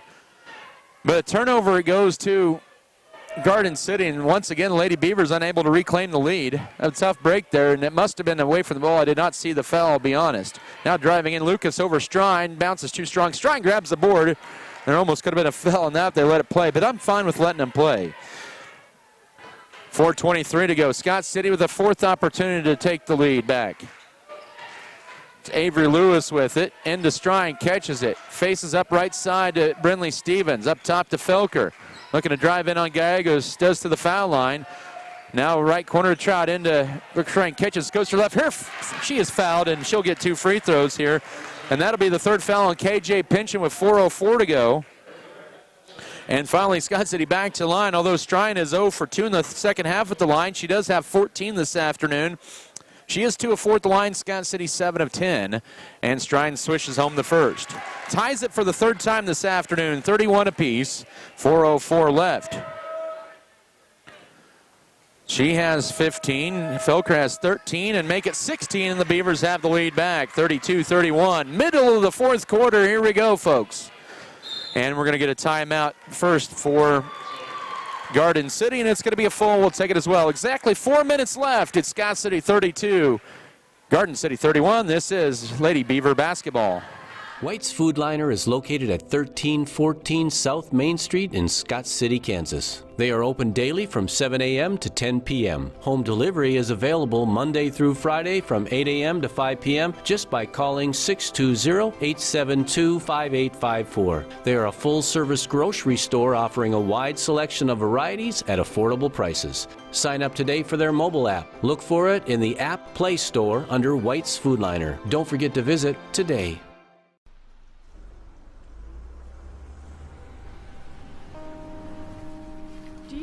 Going? Yeah, let me pull out the GPS. Hey dude, I don't think you should be doing that. Look out! More than 400 fatal crashes occur every year due to distracted driving. Avoid using your device by placing it out of reach. Prepare your route beforehand, check all your messages, and respond before driving. Put your phone away or get ready to pay. Go to distraction.gov for more information. There's nothing more spacious than KSKL, Scott City, powered by Wheatland Electric, committed to improving the lives of their members and the community they serve. Wheatland Electric, delivering energy for life, a Touchstone Energy cooperative. Out of the timeout, it's Garden City ball. 3:58 now to go as Scott City took the lead back on a pair of free throws by Brooke Strine about 10 seconds ago. 32-31. Scott City on a 9-3 run here in this 4th quarter, and they have a 1-point lead. Right side goes to Ryan Warren, now right corner to KJ Pinchin. They work it out high right to Ryan Warren up top. Now to Maya Gallegos. Pinchin will fire a deep 3 for the lead. It's off to left, hits the top of the backboard support, and it's going to belong to Scott City as they consider that going over the backboard. 1 point Scott City lead with the ball back. 3.5 to go at 32-31. Felker will take it into the front court. Right to left as I see it up top here. Gets a screen, goes right. She'll drive right baseline to underneath. Now needs help. Miscommunication there. I think she was trying to get it to Lewis, but Strine, I think, went to save it anyway, and it's a turnover, and Scott City turns it over for the 18th time. Mackenzie Metzger in for Brinley Stevens for Scott City, as they also have Brooke Strine, Erica Felker, Avery Lewis, and Megan Trout. Garden City out there with Eileen Besserell back in, also Mackenzie Lucas, Amaya Gallegos, KJ Pinchin, and Jen Pinchin. Here's a screen and a 3. Off. The rebound. Ooh, that's a foul that time. Eileen Besserell hacks Mackenzie Metzger after she had the easy board. And that'll be her 3rd and the team's 3rd of the half with 3:08 to go. That was put up by Maya Gallegos. Had a screen for the 3. It was a good design out of the timeout for Garden City, or on that possession down. 32-31 as we approach 3 minutes to go. Garden City has been without a basket for now last 3 minutes. In the front court to pass to Avery Lewis as Garden City goes man-to-man. Brooke Strine here finds a cutting Trout, catches it, tried to go up, and it'll be a tie-up, and it'll be a turnover. And the call there by Randy Richter, and turnover back to Garden City. So Lady Beavers unable to expand on their lead here with 2:50 to go here in the 4th quarter at 32-31 for Scott City. Driving left side, Gallegos now up top to Mackenzie Lucas. Lucas guarded by Felker. Scott City staying true to that 2-3 zone. They wrap around pass for the 3 for the lead. Too strong rebound, and we're going to get a tie-up. That time after Jen Pinchin grabbed the board as they had Gallegos wide open left corner for 3. It's going to belong to Scott City. With 2:35 to go, Lady Beavers up by 1.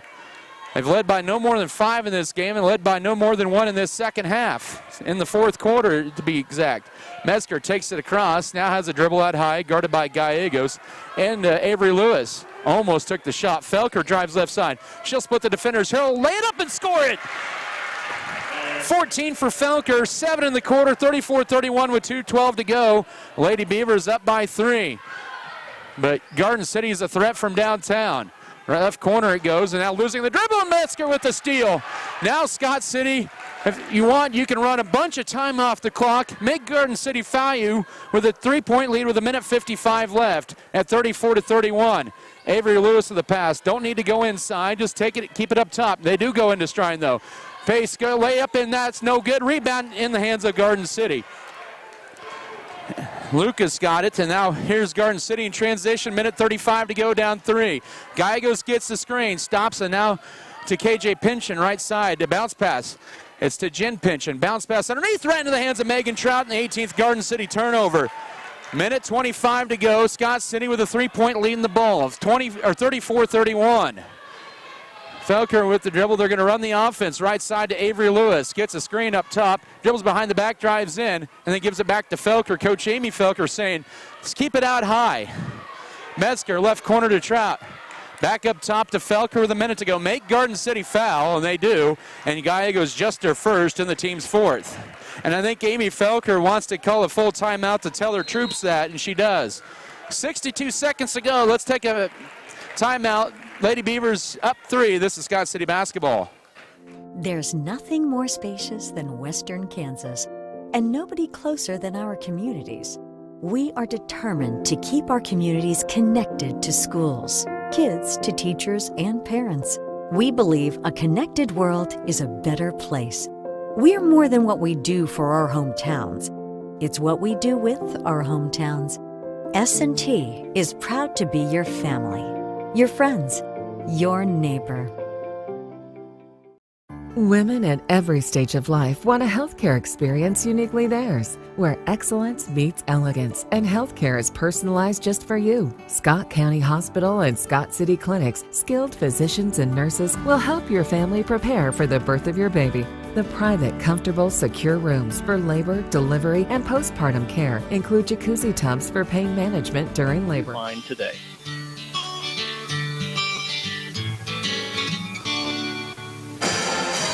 (34-31) Scott City. We're down to 62 seconds to go as Lady Beavers with 3 timeouts left. Both teams with 3 timeouts. There's a screen to Erica Felker into the front court out of the timeout. Man-to-man defense for Garden City. Gentry out high. She is fouled. That's by Jen Pynchon, just her second. And foul number 5. That's erases 5 seconds off the clock. 34-31, Scott City with the lead. And the basketball as Coach Jacob Miller will send in Camden Carter to the scorer's table to replace Jen Pynchon. Possession arrow, by the way, favors Garden City. As they'll inbound it in, Lewis will get it in to Erica Felker, and then there's a foul, final foul to give, and Felker is fouled fouled there. Amaya Gallegos picks up her second. As I mentioned, that's Garden City's final foul to give with 55 seconds. Just barely took 2 seconds off the clock. You know they're going to get a screen in here for Felker. Lewis trying to inbound it in. Oh, that's going to be off of Felker, off the inbounds, and Scott City with a turnover, and Garden City with the ball down 3 with 55 seconds to go with 34-31. Well, if you're Garden City, don't need a 3 yet, but they've been good from 3. They'll fire the 3 for the tie. Short rebound, Kendall Gentry. And she is fouled immediately with 44.4 to go. Team foul number 7, and big rebound for Gentry, her 4th. She goes to the line for a 1-and-1 here with 44.4 to go. Boys game to follow. And that foul on Mackenzie Lucas, her 2nd. Camden Carr was pretty quick on the trigger for a 3 there. See if Gentry can hit this free throw, looking for her first point of the afternoon. Front of the 1-and-1. Bounces around, it drops off. Strud with the rebound, and she is fouled going up. She'll get 2 free throws. With 43.1 to go, that's team foul number 8 on Garden City, and the 4th on Eileen Besserell with 43.1 to go. And Strud with 2. First of two, short. Scott City needs to get these free throws. They've missed their last two. They're 9 of 14 at the line this afternoon. Second free throw for Strine. Left it short, and Garden City with the board in the hands of KJ Pynchon. 38 seconds to go. Garden City the ball down 3. Here's Gallegos, right corner. Lucas will check up a 3 for the tie. No. Rebound, though. Gallegos follow-up. No. Rebound loose. It's into the hands of Felker. And she is immediately fouled with 27.3 to go.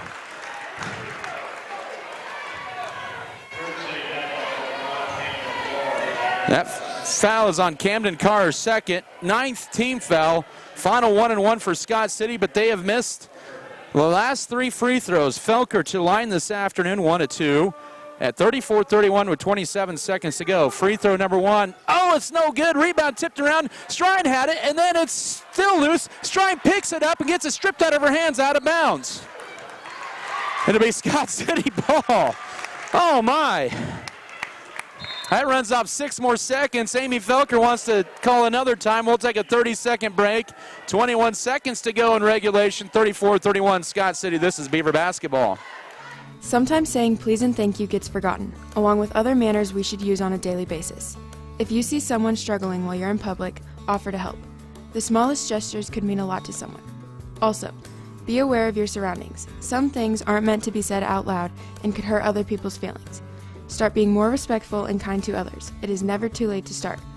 Visit www.educationworld.com to learn more about manners.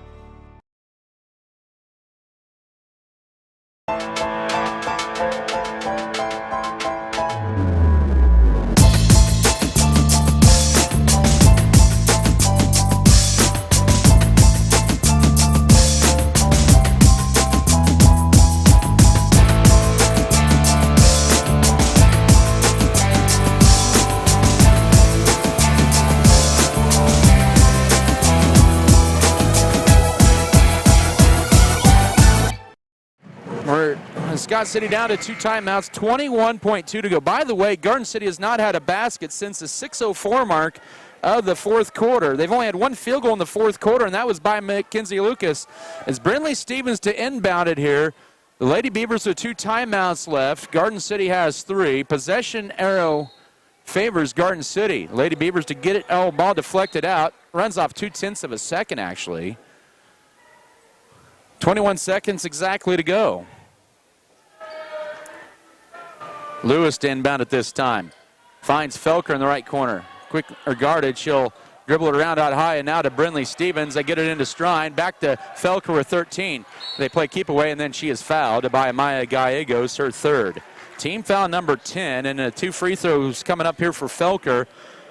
These are big free throws. She just missed her last one.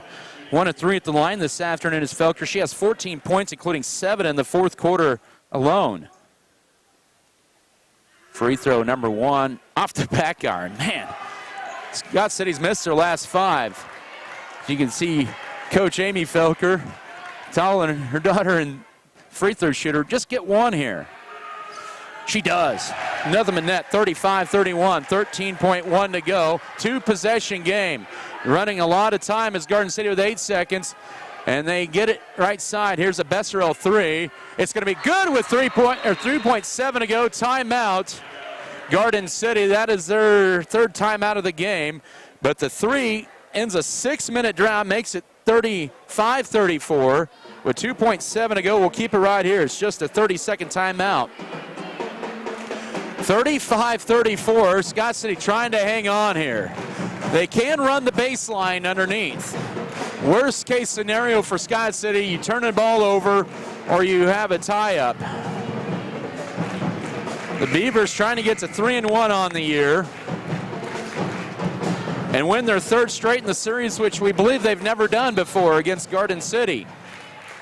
And what's more impressive, they've been all in this building. Previously, beside the last win, which was 3 years ago in this building by 9, you have to go all the way back to 1988 when Scott City beat Garden City. That was a 31-year difference between that and or about a 30-year difference between 88 and 2019 there. 2.7 to go, inbounded into Felker. She'll hold it.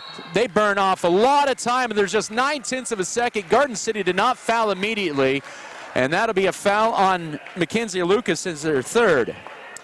So really, with 9/10 of a second to go, Scott City up by 1. Felker, even if she makes 1, even if she makes 2, even if she doesn't make 1, it's going to be almost impossible.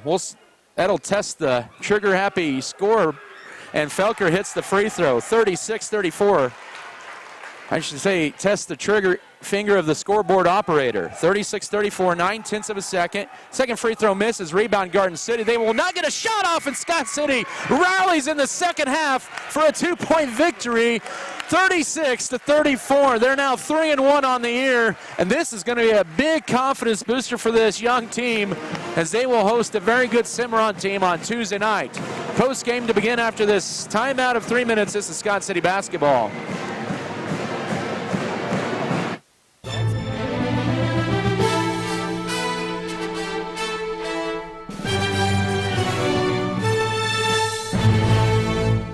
I'm Delaney France. And I'm Jimena Garcia, and you're watching the BBN Weekly News. This week we have Hannah getting an inside look on the Western Kansas Child Advocacy Center and Annie on the topic of Reality U.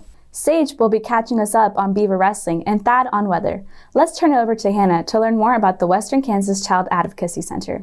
The Western Kansas Child Advocacy Center is an organization that strives to create awareness and alertness towards abused or neglected children. Their goal is to create a safe and comfortable environment for these children. I spoke with Haley Knoll, the development director here at the Scott County CAC, to find out a little more information. Hello, Scott City High School. My name is Haley Knoll. I am the development director for the Western Kansas Child Advocacy Center. We cover 34 counties, and one of those counties is in your county, Scott County. And so I'm brought here today by one of your interviewers, and I thank you very much for this opportunity. So some of the questions she asked me, she wanted to know what my job entailed. So I'm the development director, and basically my job is fundraising. It sounds a little more exciting than it is. The hardest part of my job is asking people for money and donations, but it's also the most rewarding because in that I usually get to tell a little bit about what we do as an agency and throw in some, I don't want to call them success stories, but kind of success stories. I get to share some examples of kids that come through our agency that have a positive experience through or from a traumatic experience. And so it shows the positive work that our agency does. So that is definitely very rewarding. Starting with a forensic interview, the WKCAC will then refer the child or their family to the appropriate services. What made me pursue this job? I've been in this work for about 20 years in the form of victim services. I started out as a police officer in Garden City, Kansas. I retired as a detective, and my forte there was people crimes, sexual assault, domestic violence, that sort of thing. And in that, I worked a lot of child abuse cases in the form of physical and sexual abuse. So my career progressed. Once I left law enforcement, I went into adult victim services, and now I'm in child victim services. And it's really just been a passion of mine to pull anyone or help anyone out of an abusive situation, especially kids who don't have a voice.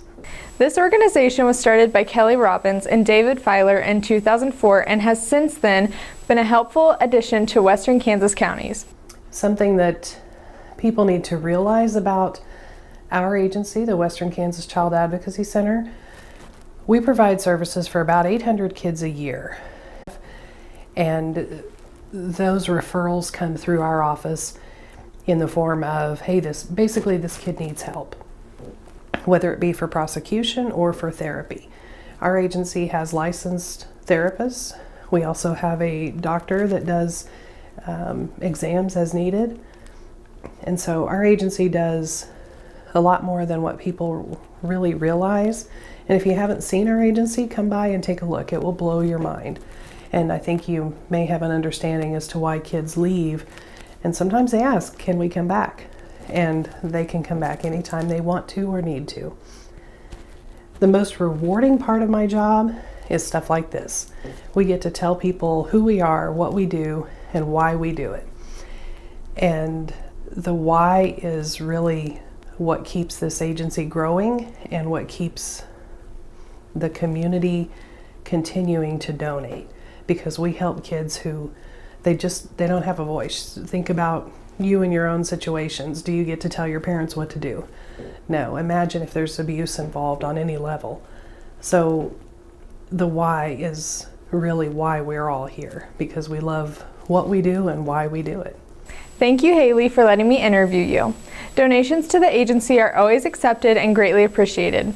If you would like to donate or learn more about this life-saving agency, visit their website at wkcac.com. Have a great weekend. For BBN News, I'm Hannah Furrow. Thanks, Hannah. Let's pop over to Annie to see what Reality U is all about. Where do you see yourself in 20 years? The sophomores will be participating in an event that will give them a glimpse of what that could look like. Reality U began in 2018 and has continued every year since. To learn more, I talked to Mr. Beyer and Katie Eisenhower. I asked them what Reality U is and how it benefits Scott City students.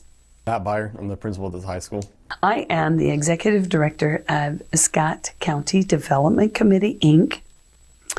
I have been in that position for 13 plus years. I asked them what Reality U is and how it benefits Scott City students. Reality U is just a program that they bring in every year for our 8th grade students, sophomore students, that gives students a real life look at perspective of life and what it's like after high school. They assign you with a job based on your GPA. So if you don't have a very good GPA, you don't get a very high paying job. If you get a really good GPA, you can go up to a higher paying job. So it kind of lets reality sink in a little bit. But they also, they give you just tons of life scenarios. You have to buy a car, you have to have a payment, you have to pay your bills, you have to pay for your kids that you have, your babies. They have a little baby that they walk around with and everything else as well. So just kind of throws a real life scenario at these students so they get a picture of what life is like when you have to decide, can I afford a house? Can I afford a car? Can I afford this with my budget and whatnot? And can I afford kids? So to me, it's a really cool thing that we do that kind of gives the kids a real life perspective on life. Reality U is a program that we stumbled upon mostly because one of my colleagues had tried it. But it is a canned program, so essentially a community like mine can just essentially write a check and they come and do everything. That's the background of it. But what it provides is a snapshot into the life of an 8th grader and a sophomore looking at them at age 26. Again, I just think it prepares them for life, after school, or gives them a screenshot of what it looks like. It's not going to hit everything that you come into, because of course life throws all kinds of things at you when you're a grown up. But I don't. Sometimes I think kids right now don't think about life after high school, or what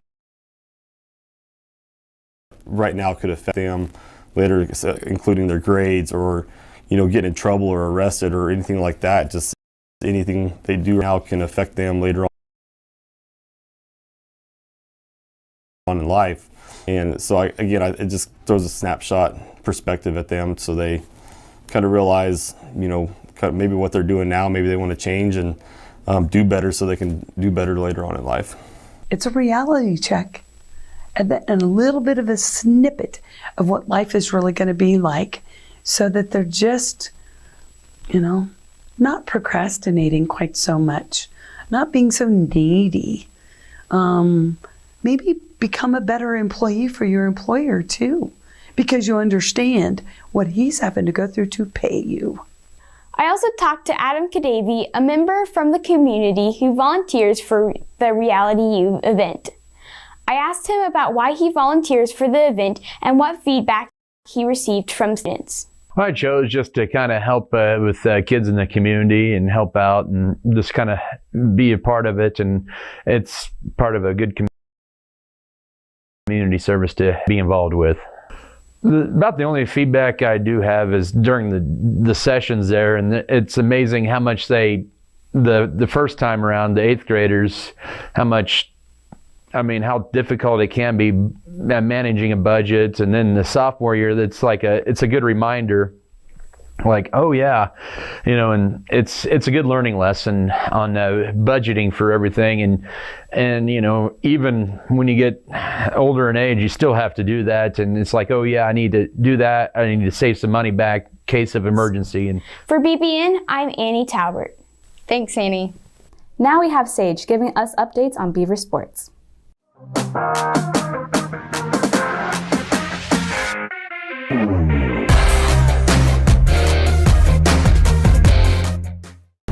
SCHS Wrestling has hit the match for the 2022-2023 season. With their first few meets completed, I spoke with Houston Frank to get a better understanding of what this season will hold. Their first meet was last Saturday and saw first and second place finishes for the girls and boys respectively. I thought we did pretty good. Some people, losses that you wouldn't expect, but we came out on top at the end. So for me, it was a lot easier than what I expected it to be. I thought I was going to have a ranked kid. He ended up going to a different weight class, so I was prepared for a lot more than what I had to do. The team has showed great effort, hoping to repeat and expand on last year's success. Some good things. Everybody gets along. We don't have any problems. We work hard at practice every day.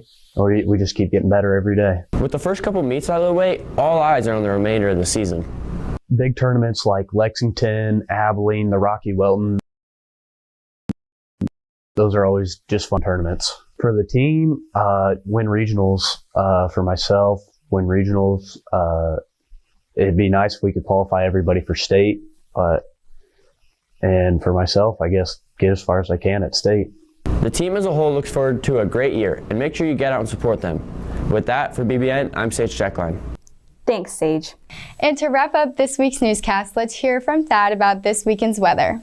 Looks like there are a few clouds in our future this weekend. Today is going to be cloudy with a high of 53 degrees and a low of 25. Saturday is going to be sunny with a high of 55 and a low of 24 degrees. Sunday is partly cloudy with highs around 57 degrees and a low around 35 degrees. For more BBN weather, I'm Thaddeus Butler. Thanks, Thad.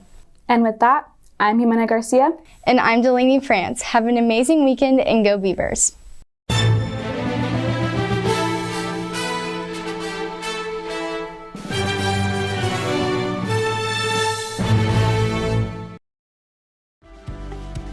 Furrow Heating and Cooling of Scott City is a proud sponsor of Beaver activities. Brent and Angie take pride in helping our activities and support our students 100%. They can also help you with any heating and cooling needs that you have. Give Furrow Heating and Cooling a call at 620-872-3508 and see if they can help you with your needs today.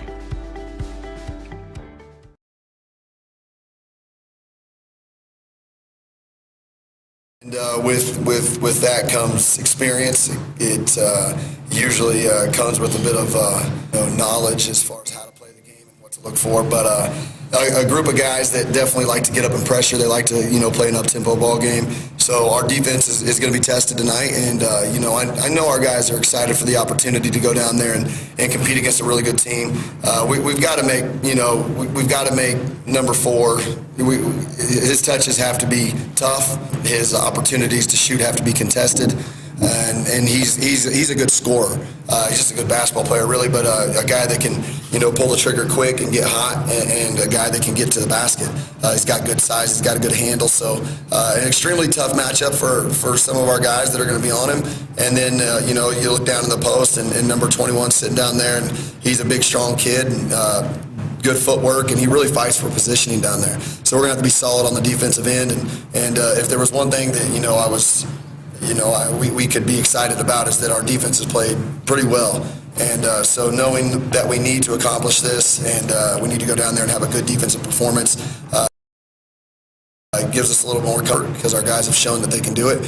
But a team that, again, is going to pressure us. The whole way to the floor, they're going to mix up 2-3 zone out of bounds. And so we got to be ready for that, but we've got to not force. We've got to play in a flow, and if we do that, I like our chances against anybody. If we get sped up is where we get a little bit out of control. So we got to have some poise when we go down there. We haven't played well down there for a while. And so we want to go down there and play well. Win or lose, we want to go down there and represent Scott City and play well. Should be a fun one here tonight as you wrap up round ball play. It's Coach Brian Gentry here pregame. And Coach, thank you for the time and good luck to you guys. All right, thanks, Adam. And once again, those are the comments from head coach Brian Gentry of Scott City here this evening, playing the Garden City Buffaloes. We're going to keep it right here as we're going to talk with head coach Amy Felker. Lady Beavers come out of here with a 2-point victory here, 36-34. And Coach, congratulations on the victory. Whew. Go through those final couple minutes there. We just tried to hold the ball as much as we could. We knew they were going to have to foul. And we had to make some good inbound plays and that kind of stuff. And free throws, 16 out of 17 the other night. And then tonight it was just not there for us. But we made enough to not let them get ahead of us. And that just was the advantage that we needed. And we pulled it out somehow. Yes. Sometimes it's better just to survive, right? It's a win, whether you survive or you beat them hard. So. But what I thought was pretty nice as well with your team as well, with about 2 minutes, or I think it was maybe around 2 minutes to go, they do go inside, they miss a shot, but second trip down, you call the timeout, and these players had really not been in this position before, but, other than that one time where I know you wanted to pull it out earlier, they did a good job of kind of keeping composed, handling themselves in a pressure situation late. They didn't panic. I was afraid it would be close and some of those young girls would start to panic and just shake and dribble the ball off their foot or something like that. But they did a great job of, really being solid, waiting for them to foul. We make nice passes to our teammates and, everybody just did a good job of just doing what their role was supposed to be in those last 2 minutes. You're right there, and it was pretty bizarre here the way things turned out. It was your second quarters and your fourth quarters that were your best quarters. That second quarter, you withstood their wave of 3-point shots. I think they hit they had 15 points in a row from the 3-point arc, and you knew that was a concern coming in. They missed them all in the first quarter. They hit 1 or 2 in the third, and then they went on that 6-minute drought in the fourth quarter and hit one late. But I thought you guarded the 3-point arc pretty good this afternoon. There was a couple times that we were off on a rotation and they got a couple open ones, and those really were hard to swallow, But for the most part, we always had a hand in those shooters' faces. There was a couple times they drilled them over some of our guards' heads, but we were there, and that's all we can ask for them. And, when you got a team like this that shoots a lot of threes, you just got to not let them get hot. And we didn't let them get hot for the entire game for a long period of time. So, I'm super proud of our defense. Rebounding was tough early. Garden City owned the glass, especially in the first half. But all of a sudden down the stretch, it was your couple of your shortest players getting the rebounds. We talk about, three-point shots have long rebounds. And I said, you have to box out everywhere and really go find the ball. And those, Kinsey and Kendall really took that to heart, and they went and found the ball. And they had some really critical rebounds there in the second half to help us out.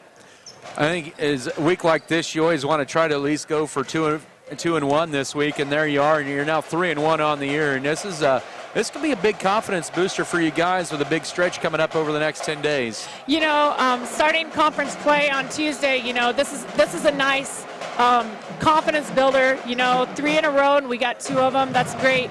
We got Sunday to rest, and then we got to get back to the gym on Monday and be ready for a really solid Cimarron team. So, we just want to get into conference play and do our best and have the confidence that we can knock some people off. All right, Coach Amy Felker joining us here. Congratulations. Enjoy this one, and we'll talk to you next week. Sounds good. Thanks, Adam. All right, once again, comments from Coach Amy Felker. Lady Beavers with a big one here tonight on the road, 36-34. We'll come back with a boys pregame in a moment here as we'll break down this game with Scott City and Garden City. It's going to be a fun one, so make sure you go get relaxed here because it'll be up and down the floor all night. Back after this timeout, this is Scott City Beaver basketball.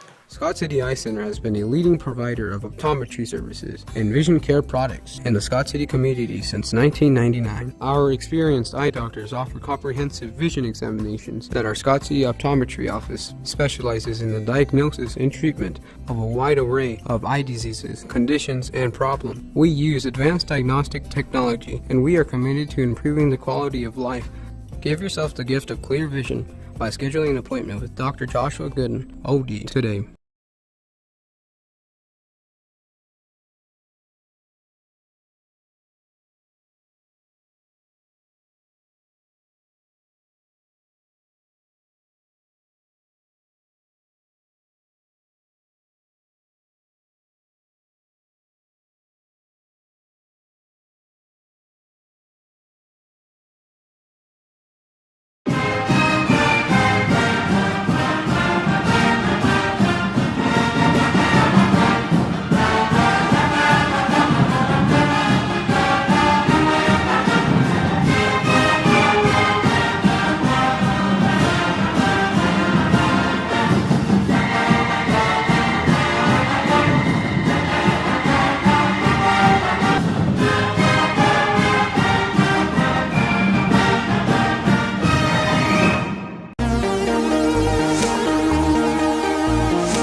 As your local community foundation, we are dedicated to preserving local wealth so the communities in and around Scott County will forever remain an attractive place to live, work, and raise a family.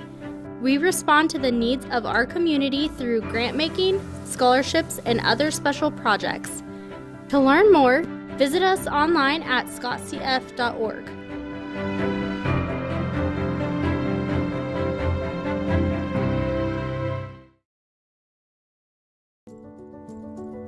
This May, we observe Anxiety Disorder Awareness Month. Anxiety disorder is a medical condition in which panic attacks, restlessness, nervousness, and feelings of impending doom make day-to-day life unmanageable. Anxiety disorder can be very detrimental in all aspects of life. That is why the National Institute of Mental Health is bringing attention to this serious problem this May. Contact your doctor if you have concerns over anxiety disorder. And always remember, you are not alone.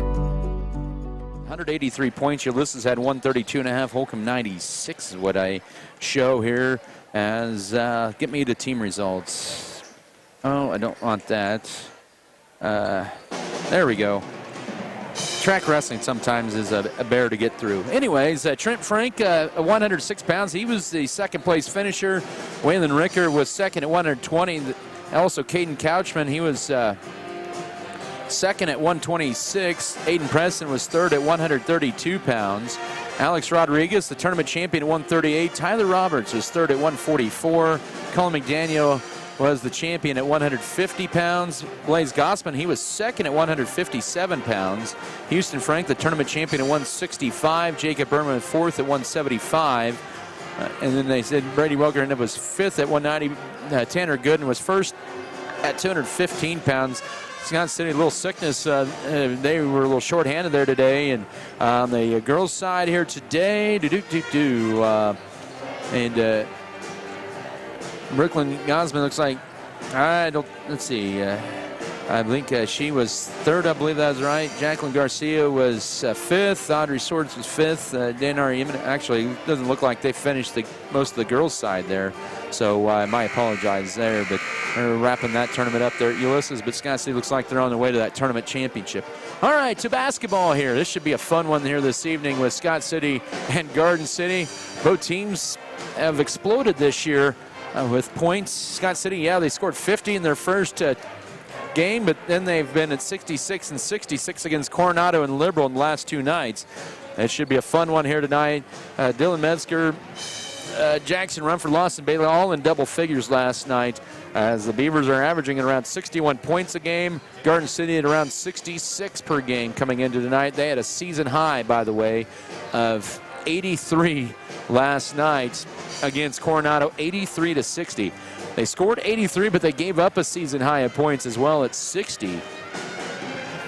This is going to be an up and down. We're going to have a lot of turnovers probably. Both teams do have high turnover, just the pace that they play the game.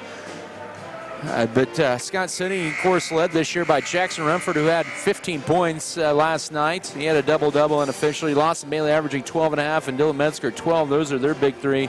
For Garden City, it's really Jay Steinmetz, Caleb Weesey. They're the big ones there. Steinmetz averages 22 points coming into the weekend, and then Caleb Weesey, a 6'4 senior, and he averages 14.3 per ball game. And it is a team that averages 66, but both teams will play a lot of players, and should expect a pretty wild one here tonight, as the teams have made their way to their respective benches. As we're going to start this here a little after 5:45 here this evening in the Garden. Teams head to their benches here. And we'll get your starters here momentarily here. And it's the second day of this third day for Scott City, the Roundball Classic. Scott City trying to go 3-0. They have not done that since 2012. Actually, correction, 2014. But they have an opportunity in front of them here tonight to do just that. As we will get starters here momentarily.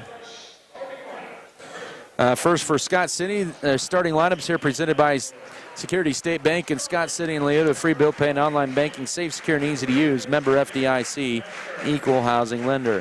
For Scott City, coached by Brian Gentry, assisted by Joey Meyer and Drew Kite. They will start off Dylan Metzger, the 6'1 senior. He averages 12.7 boards a game. Avery Knoll, 6'3 junior, averages 3.7 points a game. Alex Tarango, the 5'9 sophomore, averages 4 points a game. Jackson Rumford, 6'5 sophomore, 19.7 points a game. And Lawson Bailey, the 6'1 senior, who averages 12.5 points a game. And for the Garden City Buffaloes, coached by Jake Williamson in his second season. Team a year ago that went 10-11, but off to a hot 4-0 start this year. They will start Isaiah Salinas, a 6'1 senior. He averages 1.7 points and 4 boards a game. Jay Steinmetz, he's one of those that you need to watch out for, a 6'3 senior, 22 points, 6 boards a game. Emilio Zunt, he is a junior at 5'9 and 4 points and 4 boards a game. Jake Underwood, he is a 6'5 sophomore at 11.3 points and 10 boards a game. And then Caleb Weesey, a 6'4 senior at 14.3 points, 7.3 rebounds a game. Once again, Isaiah Salinas, Jay Steinmetz, Amelia Zunt, Caleb Weesey, and Jake Underwood, your starting 5 tonight for the Garden City Buffaloes here at the Garden. Those are your Security State Bank starting lineups. Of course, Scott City will be at home twice in the next 3 games. Tuesday, they'll be home against Cimarron. They go to Colby on Friday and then host Goodland in 10 days to wrap up the pre-Christmas slate. Cimarron fell for the first time last night during the third-place game at the Cimarron Invitational this afternoon. Colby is in the championship game tonight against Norton. And then the Goodland Cowboys, they won last night over Ulysses. They're playing in that 5th-place game today. I'm sure that's probably done or close to being done by now. Keys to the game presented by State Farm agent Michael Trout. Go the proven winner when it comes to insurance. They score big with their policy holders. Keys tonight here for Scott City, I think, is just handle the Garden City pressure in the length. Second key is guard the perimeter. They, especially Steinmetz, he loves to chuck the threes in a hurry. Those are your keys here tonight. Garden City in their home white uniforms with the brown numbers and letters. Scott City wearing those road light blues for the first time. The Columbia blue or Carolina blue. White numbers and letters and darker blue trim. Jackson Rumford, Caleb Weesey to tip in the center. And Scott City will win the tap in this boys game of the Roundball Classic between Scott City and Garden City underway. First meeting between the two teams since 2019, 54-42. Garden City victory there. Scott City did come back late in that one. Lob pass to Dylan Metzger. He backs out as Garden City opens up man-to-man. Up top with it is Avery Knoll. Ball fake on a 3. Now to Dylan Metzger. Gets a screen. Goes around it. No right side. He'll take it strong. He'll lay it up. He'll draw the... Oh, they're going to call him for the walk. Boy, there was a lot of contact that forced the travel, and they'll give the ball to Garden City. Scott City's last win here against Garden City. Go back to 2015 when they hung on and won 65-63 here in the Garden. Their previous win was back in 1974 against the Buffaloes. Ball deflected and saved it. Nope, they're going to say last touch by Trango. Good hustle, though. Both teams may be scoring in the 60s, but I could see this game being in the 50s. Off the inbounds to Weesey. They try to get a screen here for Salinas, guarded by Dylan Metzger. So Scott City opens up man-to-man. Up top to Emilio Zunt. Zunt with it. Right side off the screen. Here is a Springston 3 on the way. It's too strong. Rebound Garden City, and then they knock it off of Scott City. They knock it off that time of Rumford as the sophomore Jake Underwood. So those two are 6'5" sophomores. Garden City with a lot of size here. We're going to have that advantage here tonight. Even though Steinmetz shoots 29% from 3, he's very explosive. First minute plus of the game. We're at the 6:45 mark of the first quarter. Still no score here between Scott City and Garden City. Records I've had go all the way back to 1965. Garden City's owned this series. Here's a layup blocked by Jackson Rumford on Steinmetz right into the hands of Avery Knoll. Now Rumford weaves his way through traffic. Spin move layup underneath. No. Rebound Lawson Bailey. Put back. Yes. Scott City with the first points of the night. 2-0 there with 6:19 to go first quarter. So Scott City with an early 2-0 lead here. 6:10 to work here in the opening 8 minutes of play. Right side out high to Salinas. Now to Jake Underwood. Nice cut to Steinmetz, and we're tied. He'll lay it up on the right side. 2-2. 6 minutes to go first period. First time of the night, and then Scott City almost had it turned over. Now it's Lawson Bailey up top. Goes right. Pulls up here. Still with the dribble out high, guarded by Steinmetz. Needs help as he uses up a dribble entry feed right baseline to run for backing his way in a Weesey spin move, and they're going to call a foul on the floor on Caleb Weesey. That'll be his first, and that'll be the ball game's first foul with 5:44 to go first quarter. 3 games and 3 nights here for the Beavers. 2 games and 2 nights here for Garden City. Knoll to inbound it, will lob it out high, but that's going to be a turnover both sides. So Steinmetz with the steal, and then he turns it over. Scott City with their second turnover, Garden City with their first. 2-2, 5:42 to work first period.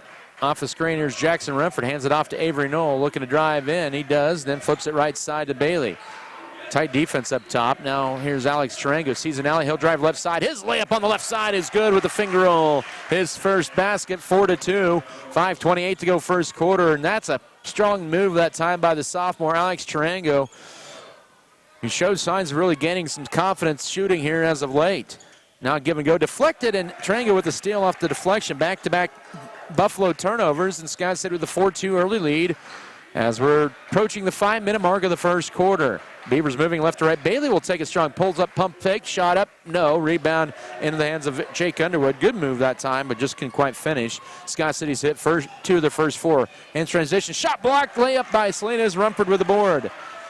Laid pass down the floor. Here's Avery Knoll. Layup. Yes, he's got 2. It's 6-2. 4:47 to go, first period of play. The Beavers up by 4 here in the early going, and that's big, getting points off turnovers. We're going to get Alex Trango with a foul out high. That'll be his first. That'll be Scott City's first foul. 4:41 to go, opening period. The Beavers 6, the Buffaloes 2. Inbounding it in is Emilio Zunt. He'll lob it in the backcourt to Isaiah Salinas. This is a pretty senior-heavy Garden City team. They start 3 seniors, a junior, and a sophomore. Scott City only 2 seniors, and they start both of them. Here's a step-back 3. Short. Rebound, Avery Knoll had it knocked out of his hands. Nope, they'll say he was the last to touch it. And the Buffaloes will retain possession here with 4:27 to go, first period. Weesey, he'll drive in. Flip it backside, layup, no good, too strong, a lot of contact. Underwood, here's the rebound, Lawson Bailey taking it across, or trying to, I should say. Now gets it to Jackson Rumford. Rumford will bring it across the 10-second line between the rings, stops, goes right side to Bailey. Back up top to Rumford. Goes right side to Alex Tarango here at the 4-minute mark of the first quarter. Uses up a dribble right side to Bailey. Looking to get a screen, can't get it. He'll drive left side, pump fake, spin move, pivot, fade away in the paint, short rebound, tipped into the hands of Tarango. He'll scoop shot right side, no, and the rebound goes to Jake Underwood. Boy, they had a couple good looks there, just couldn't get them to go. Good effort, though, in transition. Here comes Garden City down 4, 3:44 to work first quarter, 3 for Steinmetz, good. He has all 5 of Garden City's points with 3:40 to go first quarter at 6-5. Broke the brief 4-0 Scott City run. Scott City's lead is at 1. Bailey pump fakes, drives in, takes a strong. He is fouled hard by Jay Steinmetz, his first, team second. And Bailey will head to the line to shoot 2. He's struggled there this year, just 2 of 8. Scott City leading 6-5 here with 3:26 to go first quarter. I know Coach Gentry coming into today was like, man, we've got to exercise some demons in this building. They have started off slow, seems like about every year, played tough every year. That free throw too strong. But he has to like how they've started so far here. Bailey misses the first of 2 charity shots. Basketball presented here by Security State Bank, Spencer Pest Control, State Farm Insurance, Stevens Veterinary Services, Regional Grande, Tri-Pac North America. Also, North Cafe, Turner Sheet Metal. Second free throw crawls off, rebound, Garden City transition, but Steinmetz walks with it in the third turnover. At a break there for the Beavers. 6-5 with 3:20 to go first quarter. Also basketball presented by Vogelmore Family Farms, Western Kansas Insurance, Western State Bank, Windland Electric, White's Food Line, or Windland Farms. Pressure in the backcourt by Garden City Tarango, now to Dylan Metzger. 3:13 to work first quarter. Scott City needs to push the pace a little bit to get it across. They just avoid the 10 count. Now they break it. Tarango right side, 3 on the way. Too strong. Rebound. Bailey had it right to Avery Knoll, who goes up and scores it. He cleans up the window that time for his 4th point, and it's 8-5 with under 3 to go first quarter. Scott City up by 3. So Knoll with 4 of Scott City's 8 points, and a scoop shot layup misses wide right for Salinas into the hands of Jackson Rumford for the board. His second rebound, who hands it off to Lawson Bailey. Both teams yet to sub here for 5 minutes into this game. Rumford with it up top, goes to the right with the dribble now to Avery Knoll. He'll try a 3. That one crawls off, and rebound to Salinas, and Garden City is on the run. 8-5, Scott City lead, under 2.5 to go first quarter. Coach Brian Gentry sends 2 subs to the scorer's table to check in for the first time at the next dead ball. Steinmetz up top to Salinas. Now right side to Steinmetz, guarded by Metzger. Backing his way in is Underwood. Pivots, hook shot right side, crawls off, tipped around, and Alex Tarango gets the board for Scott City. They lead by 3 as we're approaching 2 minutes to go first quarter. It's been back and forth for quite a while here. Not a lot of stoppage here as of late. Bailey with it. Holds it, looking for a cutter here. He's got a 5 count on him. Now he'll take it right side. Pulls up, fadeaway right baseline, leaves it short. Almost got his own rebound. It's in the hands of Jay Steinmetz. Bailey's missed his last 3 shots and layup in transition. Good, and 1 for Emilio Zunt.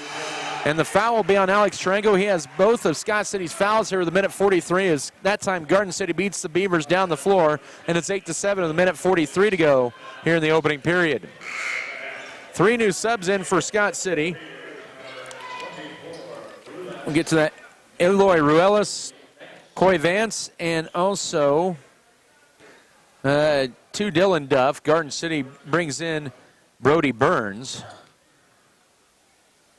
For the tie, short. Rebound Rumford. He was pushed. A lot of contact, couldn't quite haul it in. And it goes off of Rumford, and Garden City has a chance for a 4-point trip at least down the floor here, down 8-7. They have not led, and they do get it in to Steinmetz. His turn on hook shot, and it's a 4-point trip. He has 7, and Garden City, the first lead of the night with a minute 36 to go here in the first quarter at 9-8. As they apply the pressure in the backcourt, Scott City 3 new subs in there. Now they get it to Coy Vance. He'll drive left side. His floater up, bounces around, and crawls home over the 6'4" Weesey. Vance with 2, and it's 10-9. 1:20 to go first quarter. Lead back to the Beaver Blue here. Minute 13 left first period. Brody Burns holds it, looking for a cutter. Finds Underwood now underneath. Ball almost poked away. Now to Weesey, who puts it up, and that went halfway and out, tipped around, and into the hands of Eloy Ruelas underneath the trees there for Scott City. Beavers up by 1 with the ball here. 55 seconds, and they call Ruelas with the carry, and the third Scott City turnover. Both teams with 3 first quarter turnovers. 55 seconds to go first quarter.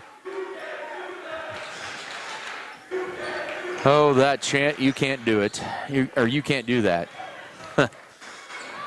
The Captain Obvious of all chants. Every student section says that. And now entry feed in, and pass is going to be stolen away eventually by Scott City.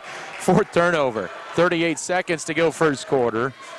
10-9, Scott City with a 1-point lead in the ball as Metzger takes in the front court, goes left, now loses it. Oh, he double dribbled there as he was trying to cross over his dribble, and Scott City turns the ball back over.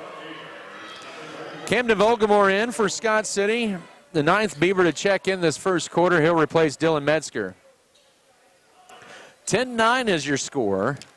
Late first period, under 30 seconds ago, and I could see Garden City going for the final shot here the first quarter with a 1-point deficit. And back and forth as of late. Buffalo scored 4 in a row to take a 9-point lead. Pump fake. Here's Steinmetz driving in, and now right side to Underwood with 13 seconds. Back to Steinmetz out high. Goes right side. There's a screen. A 3. It's partially blocked. Rebound Rumford.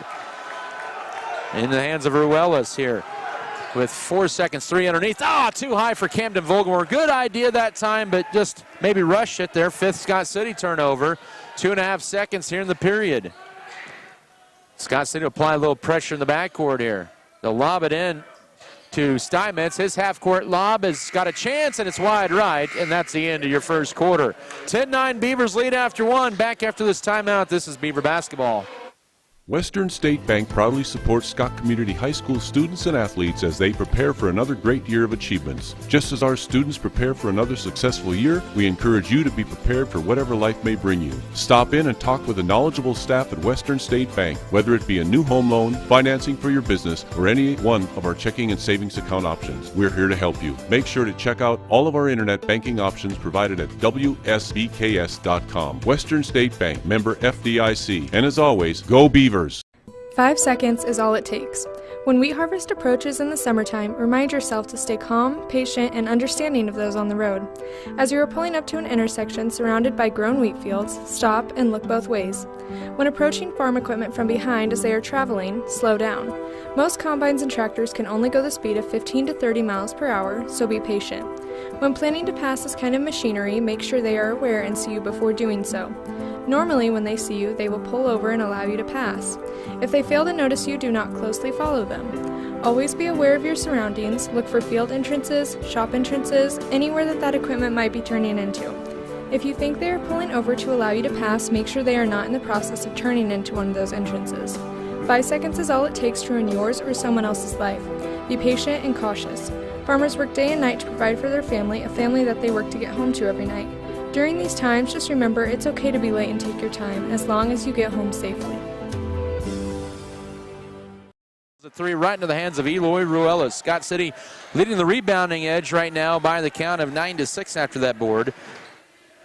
Left corner to Coy Vance. He has 2 first-half points, and he travels with it. And that'll be turnover number 6. Scott City with 3 consecutive turnovers as Coach Brian Gentry will send 4 to check in. Dylan Metzger, Lawson Bailey, Avery Knoll, and Brooks Bailey in for the first time. The 5'10 sophomore, he had a big night last night. Ruelas ended up with 7 last night as well for Scott City. Garden City hit 4 shots in that first quarter. They were 4 of 13, I believe it was. Here's a right side shot. Here's a 3. Too strong. That was put up by Underwood. Rebound underneath the Rumford. Already has 4 boards. He is scoreless. He's only attempted 1 shot. Rumford brings it across here with 7-12 to go. A high dribble right side to Brooks Bailey. Drives to the foul line. Metzger will fire a deep 3 left side, and he knocks it down. His 8th triple gives Scott City a 13-9 lead. First minute of the second quarter, and the Beavers hit their first 3 of the night. They have a 4-point lead. Matches their largest of that evening here so far. Emilio Zunt with it. Go left side with the pass to Jay Steinmetz, trying to direct traffic, guarded by Avery Knoll. Almost poked it out of his hands. And now driving in is Steinmetz underneath. Shot blocked that time from Caleb Weesey, and the Beavers got in their own way that time. Bailey shakes the hand there of Rumford, who tried to save it in there, but there were 2 light blue shirts there. Good effort, though, nonetheless. And it's still going to be Garden City ball here with 6:35 to go first half. They were 4 of 13 in the first quarter. Scott City was 5 of 12, and then Jay Steinmetz loses it off at his hands, and that'll be turnover number 5 on the Buffaloes from the WAC. We got a timeout on the floor. It's going to be a 30-second timeout taken by Coach Jeff Williamson. 6:33 to go first half. He came from Woodward, Oklahoma, just kind of like the girls coach did from last year for Garden City. But 2 years ago, Williamson made the move here, taking over for J.C. Holloway. Basketball tonight presented here by Scott Pro, Scott County Records, Scott County Hospital, Scott Cooperative Association, Scott Community Foundation, Scott City Pharmacy Giftologist, Scott City Ice Center, Road and Bean Green Agency, Richards Financial, R&R Pallet, Our Brothers Auto Body Mechanic, and Precision Ag and Seed. Scott City up by 4, 13-9, early second quarter. At 6:33 mark of the half. Avery Knoll, Lawson Bailey, Dylan Metzger, Jackson Rumford, and Brooks Bailey in for Scott City. For Garden City, they have Jay Steinmetz out there, also Caleb Weesey, Jake Underwood, Emilio Zunt, and also Brody Burns. Rumford toward the left block boy. They corral him back up top to Brooks Bailey. He'll drive right side, flip it behind him to Avery Knoll. He travels with it up top. Turnover number 7 on Scott City. Coach Gentry saying, settle down there. Knoll got a little excited. Good effort there. Keep 1 foot down at least. Out will be Underwood. And I believe let's see, did not see, checked in. That's going to be Colton Davis, a 6'5 junior. So they bring in another big player off the bench. 4-point Scott City lead. They've led it by 4 twice here in this game. Now pass underneath, that's going to be thrown away. Trying to get a bullet past to Colton Davis, and Garden City with back-to-back turnovers here with 6:02 to go first half. Bailey to inbound it. He does get it into Dylan Metzger. Probably a little pressure. Now they'll clear out. Metzger trying to get it across here. Needs to get a little bit more urgency to get it across. He just gets it across to avoid the 10 count. Now left corner to Lawson Bailey. Head fakes. He'll drive the left baseline. Pump fake. Now gets it to Brooks. Loses the handle. Up top to Avery Knoll. He'll try a straightaway triple. Bounces off to the right. And the rebound to Emilio Zunt for Garden City. Had a good look straight away, did Knoll. He's 0 of 4 now on threes. And here's a 3. And that's off the back card and over the backboard for Emilio Zunt. And it'll go to Scott City with 5:33 to go first half. Really been a pretty good defensive battle so far. I had an idea it might be kind of that one of those types of games, even though they both go up and down quite a bit. 13-9 your score. Knoll to bring it into the front court for Scott City. Throws it right corner to Brooks Bailey. He'll drive the right baseline. He will lay it up and score it. Nice strong move for Brooks Bailey. His first basket. 15-9 with 5:17 to go first half. And Scott City has scored the last 7 of the game. They'll flip it to Weesey behind the defense for his first basket. And just like that, Garden City ends that 7-0 run. 15-11 with 5 minutes to go first half.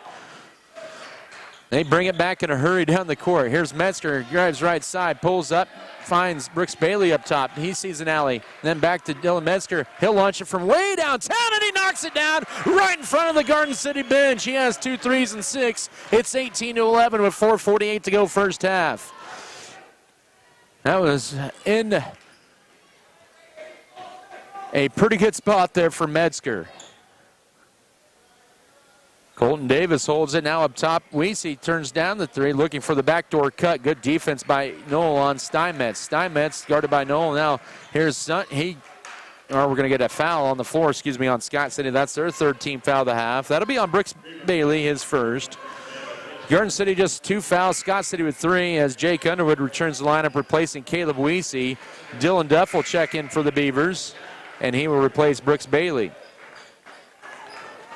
Right now, Scott City does have 4 points off their bench here in this first half. They lead at 18-11 here with 4:20 to work first half. Here's Steinmetz looking to drive in back up top. Turning down the 3 was Burns. He puts on the floor, loses it, but now it goes to Colton Davis. Davis will lob it back up to Steinmetz. Garden City resets. Approaching the midway point of the second quarter, cutting left. That time was Davis. Now he has to flip it back up. Right side Steinmetz with it. He'll drive in. Spin move in the paint, deflected right side to Underwood. Underwood and a hang blocked by Rumford. Oh, man, and a foul. Oh, tough break that time. The call made by Randy Richter, but the body by Rumford is first, team's 4th. And with 3:57 to go first half, it's going to be Jake Underwood heading to the line.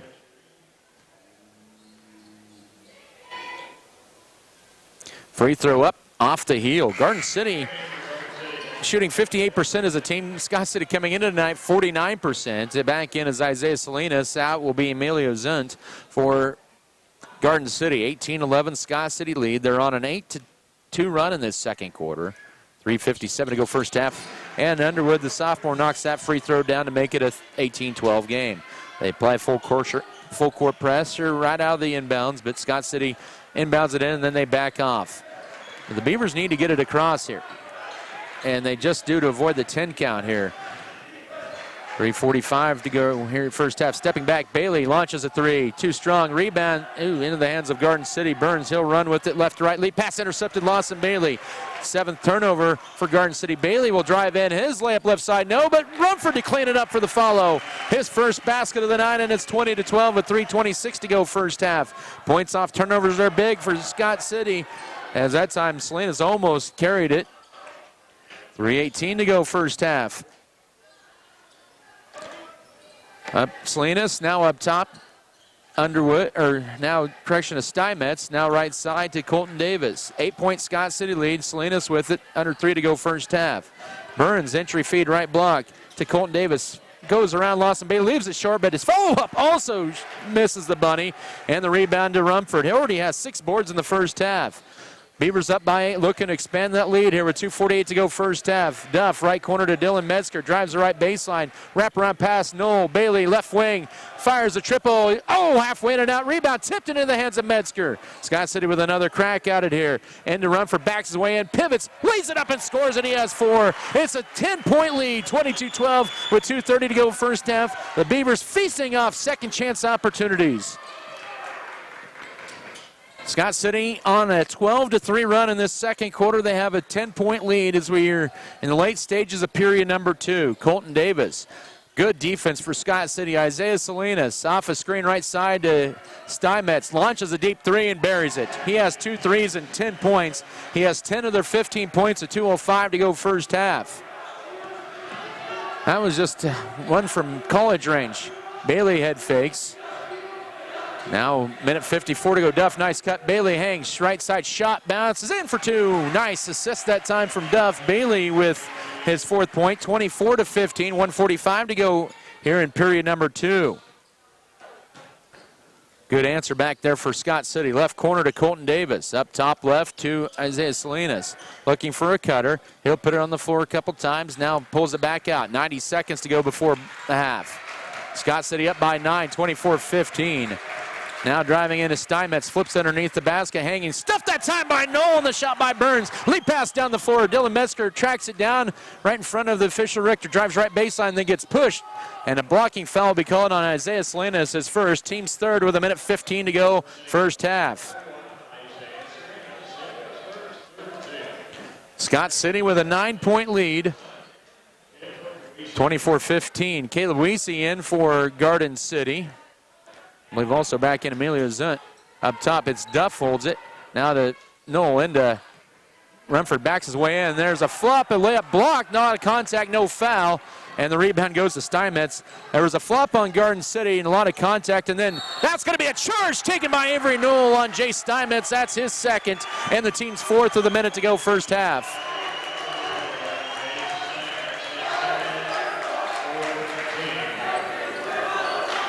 One minute to go, first half. Scott City up by 9, 24-15 with the ball back. Metzger with it, takes in the front court, finds Jackson Rumford out high, lobs it right side. Metzger sees an alley, he'll drive, pivot, bank shot, little strong, but no, with the follow, no, rush to shot, and the rebound to Garden City. Almost had a big one there.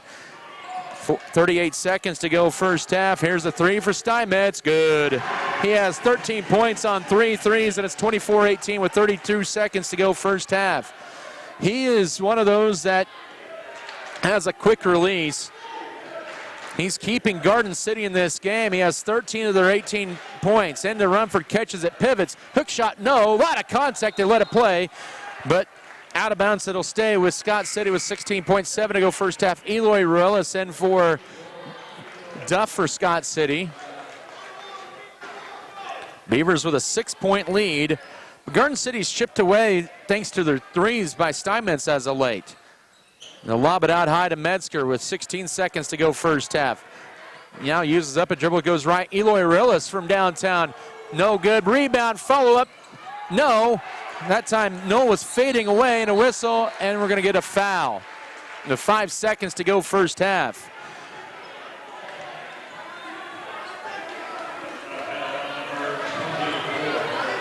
That's going to be on Eloy Ruelas, his first, team's fifth. 5 seconds to go before halftime. Beavers lead at 6. Inbound into Zunt with 3 seconds, 2 seconds. He'll launch a 35-footer, and that'll be good! Oh, my goodness.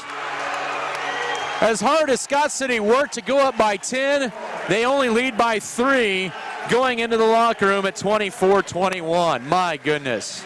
Halftime show to begin after this timeout. This is Scott City Beaver basketball.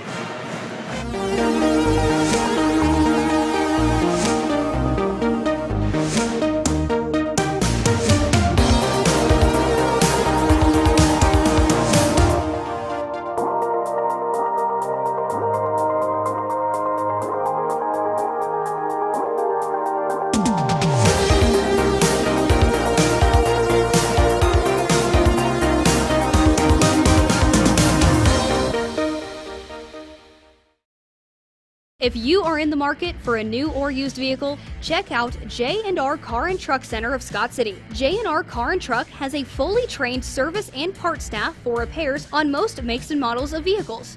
Locally owned and operated, J&R Car and Truck Center provides over 250 new and used vehicles in stock and ready to be delivered. Stop on in and check out jrcarandtruck.com for your next vehicle. J&R Car and Truck Center, your Chevrolet, Buick, and GMC dealership in Scott City.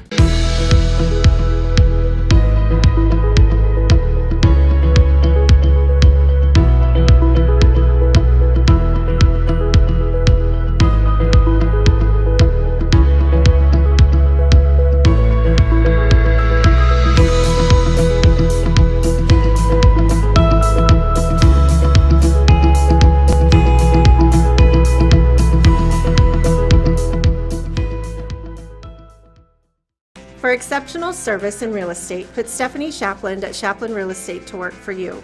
Property homework is what we do best at Shapland Real Estate. We put forth every effort to get results that move you. Our expertise in buying and selling residential, commercial, and agriculture property is built on the tradition of trust and thoroughness that you deserve. Shapland Real Estate takes pride in our community and in cheering on our students in all that they do. Give Shapland Real Estate a call or visit our website today. Rural populations have significantly higher suicide rates. The suicide rate among farmers is 3.5 times higher than the general population. Financial pressure, severe weather, and lack of mental health resources is associated with farmer stress.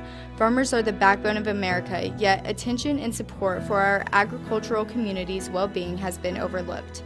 If you or someone you know is struggling, call the suicide hotline at 800-273-8255. Fairleigh Feed Yard is dedicated to investing in our facilities and staff to provide the best experience possible for the cattle feeder and, in the end, the consumers of our product. We are always in the market to purchase corn and other commodities from local producers. Call our office at 620-872-2111 for current pricing. Our dedicated employees and their families are very important to us, and we are proud of their children that are current beavers and individuals that will grow into those roles in the future. Fairleigh Feed Yard is privileged to support Scott City youth and are honored to cheer on the Beavers.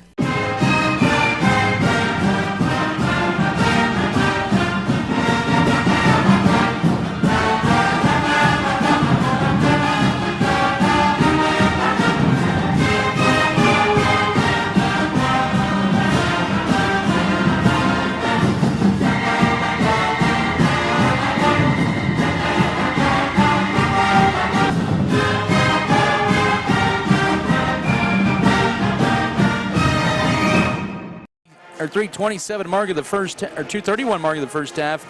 They went on a 9-2 run to close the first half, and they lead, or Scott City does lead though, 24-21. But Garden City getting back into the ball game, and then that 40-foot three-pointer by Emilio Zunt, nothing but net. Of course, at halftime you'd hit it, and that pulled the Buffaloes to within 3. But big run there in the first half. Scott City just has to withstand it and go to the locker room and regroup in the second half. They played pretty good defense up until the last probably couple minutes of the first half there, but man, they missed a lot of shots from underneath the basket on follow-ups and not staying in there and kind of fading back underneath the basket there. But anyways, first half scoring looks like this here. The Beavers up by 3 at 24-21. Pretty balanced attack for Scott City. 7 players have scored that have checked in the first half out of 10. They are led by Dylan Miskers, 2 threes and 6 points. 4 each for Avery Knoll. Also Jackson Rumford and Lawson Bailey. 2 for Alex Tarango and Brooks Bailey, as well as Coy Vance. And 1 in the first half, or that's their scoring correction for Scott City. They struggled at the foul line. We'll get to that here in a little bit. But they only had 2 turnovers in that second quarter. They finished with 7 unofficially for the half. They had 5 fouls, 3 steals, 8 defensive rebounds, 7 offensive boards, 15 rebounds. They've done a pretty good job on the glass. 15-10 they have out-rebounded Garden City here at the break. First half scoring for Garden City, it was Jay Steinmetz. He had 3 threes and 13 first half points. 5 for Emilio Zun, who just hit that 3 and in stride there at the end of the first half there. Pulled Garden City to within 3. And then that's 2 for Caleb Weesey and a free throw for Jake Underwood. That's the scoring for Garden City in this first half. They had 4 fouls, 8 turnovers, 1 steal, 8 defensive rebounds, 2 offensive boards, a total of 10 rebounds. Scott City with a 3-point lead here at the break over Garden City, 24-21. More of your Precision Ag and Seed halftime show after this timeout. This is Beaver Basketball. To us, it's about so much more than just providing the technology. It's about enriching the communities we live in. Because your community is our community. Where you live, where you work, where you play, we do too. Whatever you do, and wherever you are, our service supports you. Next Tech Wireless. We are Kansas.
John Deere. Adding value to our community has been our priority since day one. That's why the Scott Co-op is here with 8 elevator locations, 2 service stations, 5 card trolls, bulk fuel and oil delivery, as well as a full-service agronomy department, including agronomy services, seed, chemical, fertilizer, and custom application. Visit us online at scottcoop.com or download our app for more information. Scott Co-op is a proud supporter of our local communities. White's Food Liner is located at 1314 South Main Street in Scott City, Kansas. They are open daily from 7 a.m. to 10 p.m. Home delivery is available Monday through Friday from 8 a.m. to 5 p.m. just by calling 620-872-5854. They are a full-service grocery store offering a wide selection of varieties at affordable prices. Sign up today for their mobile app. Look for it in the App Play Store under White's Food Liner. Don't forget to visit today. Garden City, they were 8 of 23 shooting, just a little bit north of 33%. 4 of 11 on threes. And 4 of 12 on twos and just 1 of 3 at the line. Foul trouble here. Both teams had some foul issues. Alex Tarango had 2 fouls in the first quarter for Scott City. And then Jay Steinmetz had 2 fouls for Garden City. Up next for the Beavers, they'll have 2 of their next 3 games before the Christmas break at home. They will host Cimarron on Tuesday. They'll go to Colby on Friday, and then they'll host Goodland on the 20th. All those games, the girls for the varsity will start at 6 with the boys to follow. Garden City will host Live Prep. That's a Roundball Classic game here on Tuesday night. And then they will play Wichita East to close out their pre-Christmas schedule. They'll already have 40% of their games done after next Saturday. They play at Wichita East next Saturday, part of the WAC and Wichita Athletic League matchups there on Saturday the 17th. It should be Scott City basketball, if you can hear me. Should be Scott City basketball to begin the second half. They have enough marching band percussion to make it pretty loud in here. But that's all right. I'm not complaining whatsoever. It'll be Scott City ball to begin the third quarter as Coach Brian Gentry in his huddle here for the final 5 seconds of the second half. Garden City already out there waiting. They have Isaiah Salinas, Jay Steinmetz, Amelia Zunt, Caleb Weesey, and Jake Underwood. Scott City once again will start Avery Knoll, Alex Tarango, Dylan Metzger, Lawson Bailey, and Jackson Rumford. I think if you're Scott City, you have Rumford down at 4 points, Bailey at 4 right now in this first half. You got to be pretty happy where you're at, considering what they've been able to do this year. Tarango to inbound it to begin the third quarter and does so to Dylan Metzger. On the other side, Weesey's averaging 14 a game. He only has 2. Garden City feels like they could be in a pretty good spot here. Bailey head fakes, pulls up, now hands it off to Rumford out high. He looks to drive in, but he'll pull up for the mid-range jumper out high. No, and the rebound to Garden City. Their first crack at it here in the second half. So Rumford missed that one from about 16. Garden City's first possession of this third quarter. It's Weesey with it. Scott City had a lead of 10. That was trimmed to 3 right at the end of the first half. Salinas with it. 7:25 here in the third. They'll pull it out. Garden City reset. Beavers have pretty much stayed man-to-man all night. Goes left with it, or does Salinas still with the dribble off the screen. Steinmetz up top, turns down the 3, looking to drive in, floats one in the paint, and it's a 1-point game. He has 15 of their 23 points with 7:08 to go third quarter as they apply some pressure in the backcourt. So Garden City on an 11-2 run here over the last 4 minutes. Bailey trying to get it across, avoid the 10 count. He does just so, then goes right side to Rumford out high. Sure, surveys the rest of the court. Now up top to Metzger. Gets the screen, goes right, give and go, and a whistle and a foul. That'll be on Garden City, their first of the half. That should be on Weesey, and it is his second of the game with 6:49 to go third quarter. So 11-2 run in the game for Garden City has them to within 24-23. We've had 2 lead changes into Rumford, back his way in, pivots, nice footwork, puts it up, and it drops home finally off the back iron and home. Has 6-point, 26-23, 6:40 to go third quarter. So Rumford with 6. See if Scott City posts him up quite a bit more in this second half. Garden City with the ball, down 3. Left side, it goes over to Zunt. Now a ball knocked away. Rumford couldn't quite get to it. Good effort as they tried to lob it into Weesey at the left block. Garden City will inbound it in the corner with 6:25. Tarango guarding that tightly. Trying to avoid a 5 count as Garden City. They do get it into Isaiah Salinas. He'll take it out high. He'll run the point here. Tough matchup here for Noel guarding Steinmetz. He's done a pretty good job with him. And now it goes up top to Salinas. Salinas back to Steinmetz. Lob in, entry feed to the right block to Underwood. Hook shot up, bounces off. Rebound Weesey. Pump fakes goes up and he's fouled. He'll get 2 free throws. With 6:04 to go, third stanza. Weesey to the line for the first time tonight. Foul on Jackson Rumford is second. First on Scott City this half. 26-23. Scott City with a 3-point lead early third. And make it 26-24. Weesey coming in just 37% into the weekend. Garden City now 2 of 4 at the line. Second free throw. Off to the right. Rebound Jackson Rumford. He already has his 7th board. And now he gets it to Lawson Bailey. 2 minutes into this second half. Scott City moving right to left as we see it. Man-to-man defense for the Buffaloes. 26-24, Scott City to the edge. Bailey uses up his dribble. And now to Jackson Rumford. Rumford guarded here by Underwood. Still with it up high to Avery Noel looking to drive in. He'll take it strong on Weesey. Pivots. Flips it behind him to Lawson Bailey, who turns down the 3. Goes to the right elbow. His jumper short. Rebound in the hands of Weesey for Garden City. And they push it down the floor. 2-on-1 number. Steinmetz hangs, shoots, and we're tied. Steinmetz with 4 of their 5 in this half. We're tied for the second time at 26. 5:24 to go, third period.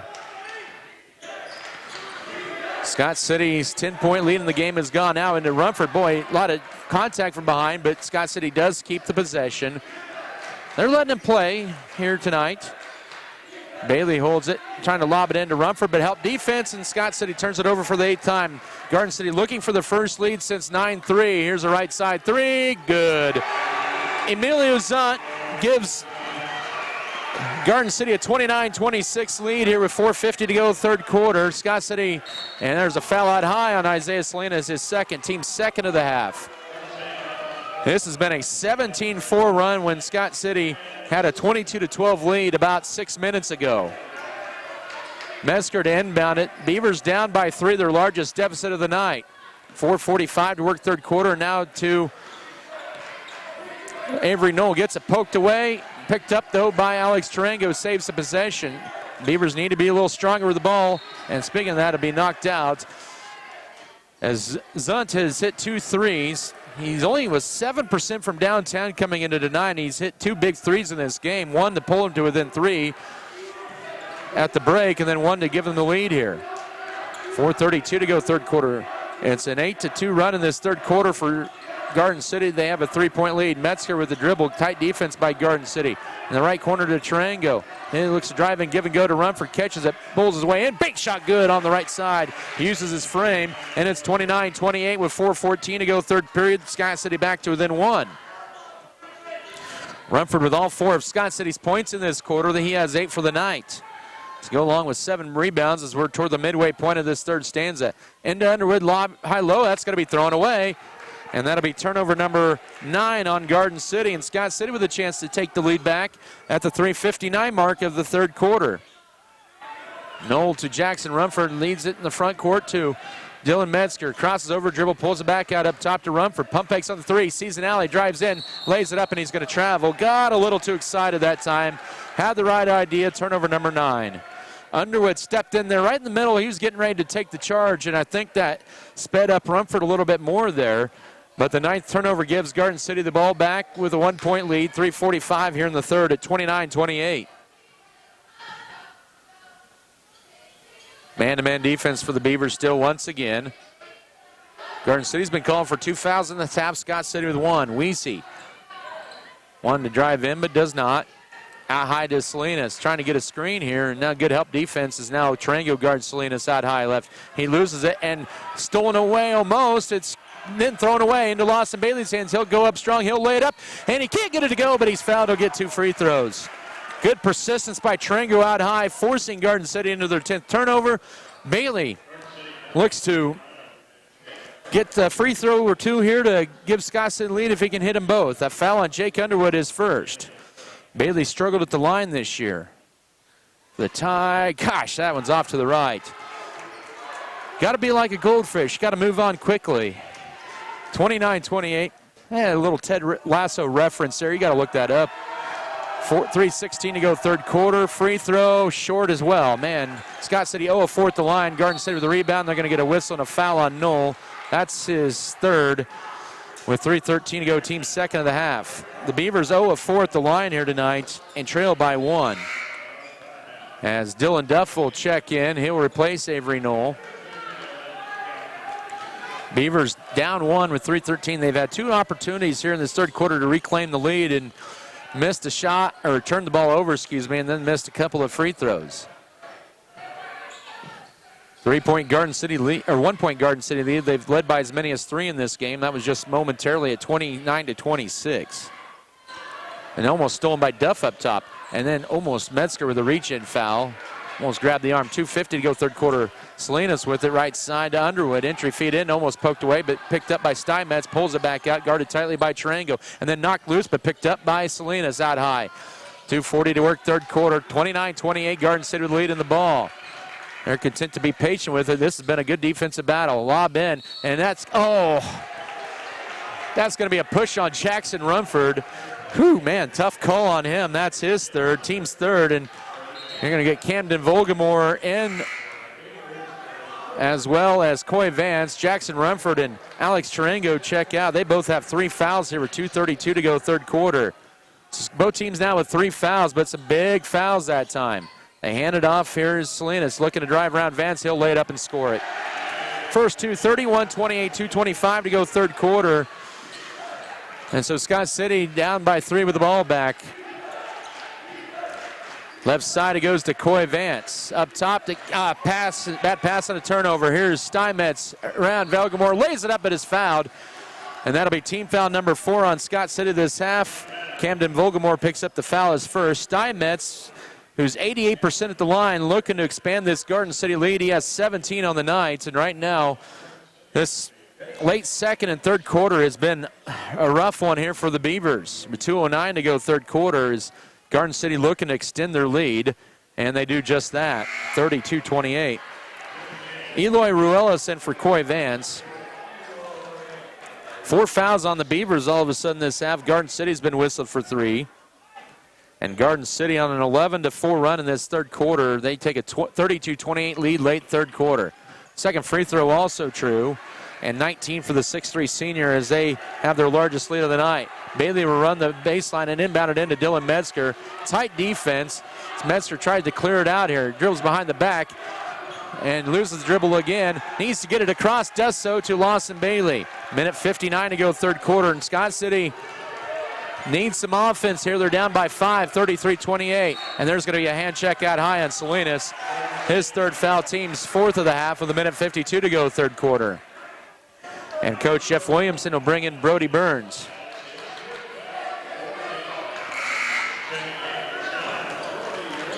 As Dylan Metzger will inbound it. 5-point Garden City lead, minute 52 here in the third at 33-28. But it's been a 12-4 run by Garden City in this quarter. Cade Bonville in for the first time. He is a 6'3 junior. Metzger to drive in the middle, hangs, flips it left to Ruelas. Now flips it behind him to Lawson Bailey. Minute 40 to go third period. Garden City's only played 7 tonight, which has been quite unusual for them. Hanging Metzger, shot short, rebound. Oh, that time pushed was Ruelas, but no foul call. The officials were in a tough spot there, and Zuntz knocks it off of Ruelas, who looked like he might have had an easy rebound, but he did not. Trango check in for Ruelas here with a minute 28 to go third quarter, and Scott City really struggling here in this third quarter. Trailing by 5 at 33-28 in Garden City with all the momentum. They got that momentum going with their 3-pointers in that second quarter. They've hit 5 in this game. Scott City's only hit 2. Entry feed that trickles in somehow to Steinmetz, goes up, scores it and 1. Things starting to unravel a little bit, and the veterans starting to take over for Garden City. Steinmetz now with 21 in the game, 35-28 with 1:12 to go third quarter, and a tough matchup there for Camden. Vogelmore picks up foul number 2 in the team's 5th. Steinmetz, who's automatic at the line, misses that, but the tip out high to Dylan Metzger. And a whistle and a foul on Garden City. They're starting to call this a little tighter. Underwood's second, team's 5th. 35-28. This has been a 14-4 Garden City run in this third as Brooks Bailey will check in for Cade Bonville. The 68 third quarter seconds left, and right now Jackson Rumford, who has on the bench with 3 fouls, sits down there with 8 points. He's had their only points in this third quarter. We're 7 minutes into this third quarter. Scott City, little adversity time here this season. Bailey with the ball, steps back, will fire a deep 3. Oh, that went halfway in and rattled out in the rebound to Garden City. The Beavers cannot buy a bucket here as a 3 is good for Steinmetz. Man, 38-28, the ball bouncing Garden City's way here, 40 seconds to go third quarter. Bailey was robbed of a 3, and then Steinmetz sinks a 3, and then Alex Strangle will dribble it off his foot, turnover number 11. Coach Brian Gentry pleading that they're really riding the hip pretty hard of Scott City as they'll inbound it in. Will Garden City. They're on a 15-2 run over the last 6 minutes. Scott City without a basket over the last 4 minutes and in danger here, down 10. This has been a 20-point swing in the second and third quarters. High-low into Underwood, blocked shot, but right there is Weesey for the follow. 40-28 with 11 seconds to go third quarter. Foul trouble has become a factor for Scott City. Now Bailey will drive in. He gets tripped up. It'll be a foul on the floor with 4 seconds to go third quarter, and team foul number 6. They get Emilio Zunt with a foul, his first. But this has just been a 19-4 run in this third quarter for Garden City, who leads it now 40-28, and Scott City just cannot buy a bucket and a break here in this third period. And it's not on the fouls, I'll say that. Man, they cannot buy a break here. Up top to Metzger with 4 seconds. He'll launch a deep 3 airball, rebound into the hands of Underwood. He'll launch a bit deep shot, no, and that's the end of your third quarter. But a 19-4 run in the third quarter for Garden City is giving them a 40-28 lead heading in the fourth. Back in a minute, this is Beaver basketball.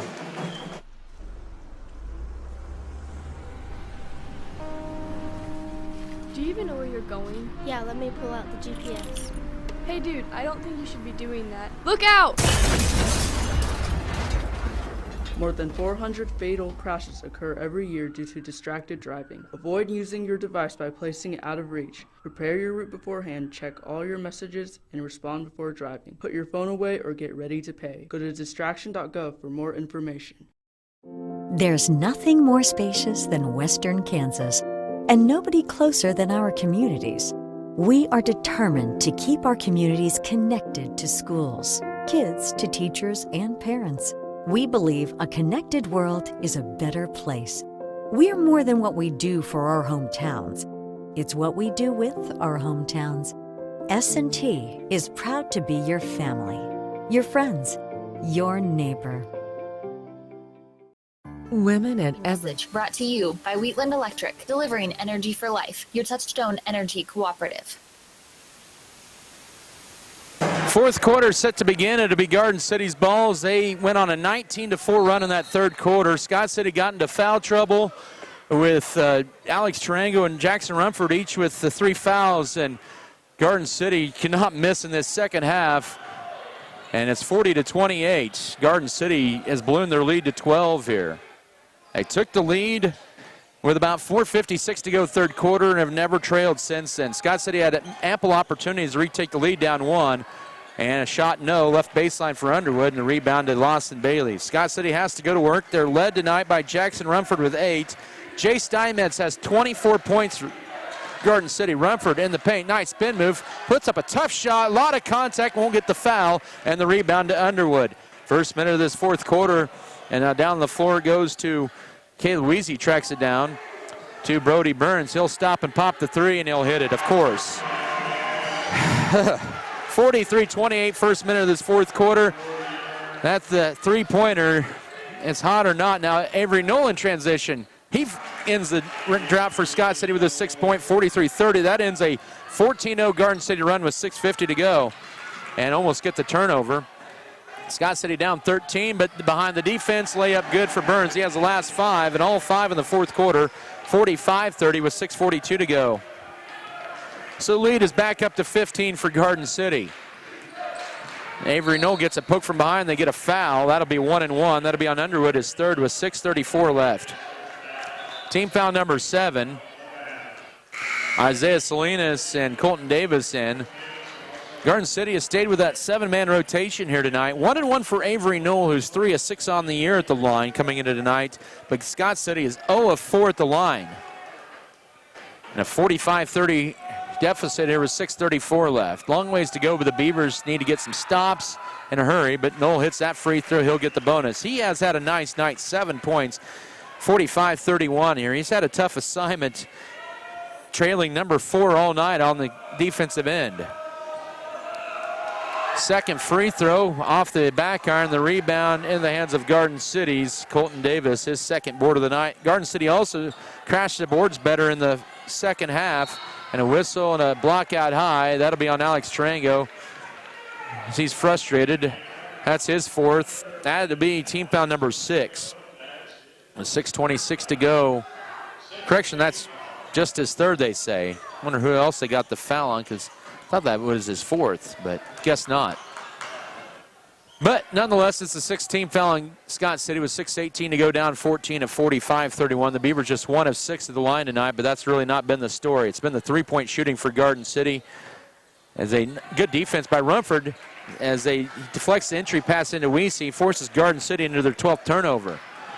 6 minutes to go. Bailey will take it in strong right baseline. Knoll from 16. In and out and back home. He has 9. That's a career high for him. 45-33, 5:53 to go.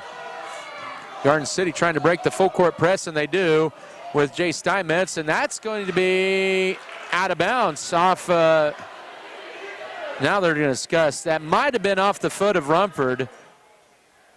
They're talking it over, and they're going to give it to Scott City. They say no deflection, and Scott City catches a break there. They have a chance to cut back a little closer here with 5:45 to go, down 45-33. Tarango holds it and finds Avery Knoll. Garden City stays man-to-man. Jackson Rumford into the front court. Stops, pops the triple off the heel. Time rebound, and we're going to get a foul over the back. That tough one on Knoll is first. 1 and 1 coming up here for Garden City with 5:32 to go. Looked like there was some separation, but the official says there was not. And a 1 and 1 coming up here as Knoll called for the push. That's his second. 1 and 1 for Jay Steinmetz, who is 2 of 3 from the line, but has a game-high 24 and is almost automatic there. Front of the 1 and 1 is good. He'll get the bonus. 25 for him, 46-33 with 5:32 to go. He had 13 in the first half and then 11 in the third quarter. He has hit 4 triples tonight, 4 of Garden City's 6. Second free throw too strong, and Jackson Rumford will let the ball go, or it's saved into play, but into the hands of Lawson Bailey. That was a little dicey there. 5:27 to go, and a travel out high and an unforced error. Lawson maybe getting a little too excited. Scott City's 12th turnover of the night. Back to 13 points here at 46-33 with 5:26 to go. And we get a 30-second timeout taken by Garden City coach Jeff Williamson with 5:25 to go. Basketball here presented here by Jackson Legal Group, Lebanon Lawn and Tree, Lone Tree Farms and Livestock, McCarty Family Farms, Metzger's Appraisals, Metzger Family Farms, Midwest Mixer, Western Bearing, Miller Veterinary Clinic, Northern Supply, New Life Market, Plain Jan's, Platinum H Insurance, and Pokey Feeders. Also basketball presented here tonight by American Implement, B&H Paving, Bartlett Green, Beavertown FFL, Beef Belt, Burning Farms, Brick Over Cattle Company, Shells, Flyers, Amore, Decal Bear, Farm Bureau Financial Services, Hugh and Berta Benz, and Fairleigh Companies, as well as First National Bank. 5:25 to go. Right now, Scott City in jeopardy of dropping their first game of the year at 46-33. That third quarter may be the difference in tonight's ball game. That third quarter was a 19-10 to force run for Garden City. After Scott City had a 22-12 lead in the second quarter. About midway through, and then that three right at the end of the half. And now that's a travel out high. Oh, before the timeout, but good defense by Alex Tarango and Avery Noah High. Almost got the travel on Zunt. We're going to take a full timeout here. 5:19 to go, 46-33 Garden City. This is Beaver basketball. Women at every stage of life want a healthcare experience uniquely theirs, where excellence meets elegance and healthcare is personalized just for you. Scott County Hospital and Scott City Clinic's skilled physicians and nurses will help your family prepare for the birth of your baby. The private, comfortable, secure rooms for labor, delivery, and postpartum care include jacuzzi tubs for pain management during labor. Call Scott City Clinic to set an appointment today. We put our heart in healthcare. Sometimes saying please and thank you gets forgotten, along with other manners we should use on a daily basis. If you see someone struggling while you're in public, offer to help. The smallest gestures could mean a lot to someone. Also, be aware of your surroundings. Some things aren't meant to be said out loud and could hurt other people's feelings. Start being more respectful and kind to others. It is never too late to start. Visit www.educationworld.com to learn more about manners. Services. It's your future. Let's protect it. 46-33 is your score here. Garden City with the lead, and they'll have the ball out of that timeout that they took to save the possession. It almost got called for traveling on, but it was a timeout before the travel. 5:19 to go. Beavers giving it a good fight here, but that third quarter was just brutal for Scott City. Up top to Salinas here with 5:07 to go, guarded by Dylan Metzger. He'll drive left side and take it all the way and lay it up and score it. His first field goal of the quarter, 4 for the game, and it's back up to a 15-point game with 4:55 to go. 48-33 is your score into the front court to Dylan Metzger. He goes left side to Tarango, now to Metzger. He'll drive in. He will lay it up. Oh, leaves it short on the rim that time on the finger roll, and here's back the other way, Garden City. And then losing it, then went off a null. And it's still going to stay with Garden City here with 4:40 to go. Scott City's missed so many shots from right around the rim here in this second half. Inbound into Salinas, guarded by Metzger out high, and now flips it over left to Jay Steinmetz. Steinmetz threads it through to Salinas. Ball deflected but picked up by Weesey. He'll drive in. His runner is bouncing off, and the rebound to Avery Knoll. Knoll with 6 boards tonight. He's stepped up big for Scott City. His best game probably of the year. 4:20 to go. Lawson Bailey stops, pops a triple up top, and he knocks one down. He buries it. His 4th three of the year makes it 48-36, halfway or 4:10 mark of this fourth quarter. And now in transition, Weesey pass, easy layup for Davis. They beat the press. 50-36, 4 minutes to go in this one. Remford will take it across here and hands it off to Dylan Metzger. Metzger looking to drive, steps back, stops, finds Bailey left side. Looking to drive left side, he'll take the left baseline, and now to Avery Knoll. Knoll drives it now. He'll take it in and lay it up and score it. Nice night for Knoll. He has a career high 11, 50-38 with 3:35 to go. Into the front court with it is going to be Garden City, and then Weesey shot airballed. That's going to be, oh man, they're going to say last touch by Lawson Bailey. And that's going to stay with Garden City here. 3:29 to go. Tough break for Scott City when it looked like Garden City went over the back on the rebound, but they did not call the foul, but that happens. And Scott City cannot, or they'll say it was the last to touch it. Camden Vogelmore in for Dylan Metzger. 3:29 to go. Scott City down 12. Garden City is going to be patient, run some time off this clock. 50-38 your score. Steinmetz with it. And now to Salinas out high, 3:18 to go. Left side to Emilio Zunt. Up top now to Underwood. Garden City just being patient. Why not? You have a 12-point lead. Underwood will drive in, and to Steinmetz, who turned down the three. Floater in the paint is up and good for Salinas. 52-38 with 3 minutes to go. Scott City down 14. Bailey with it. He'll take it in the front court left. And now he'll drive in. He'll hang, shoot, bang, shoot. Oh, my goodness, that's a charge.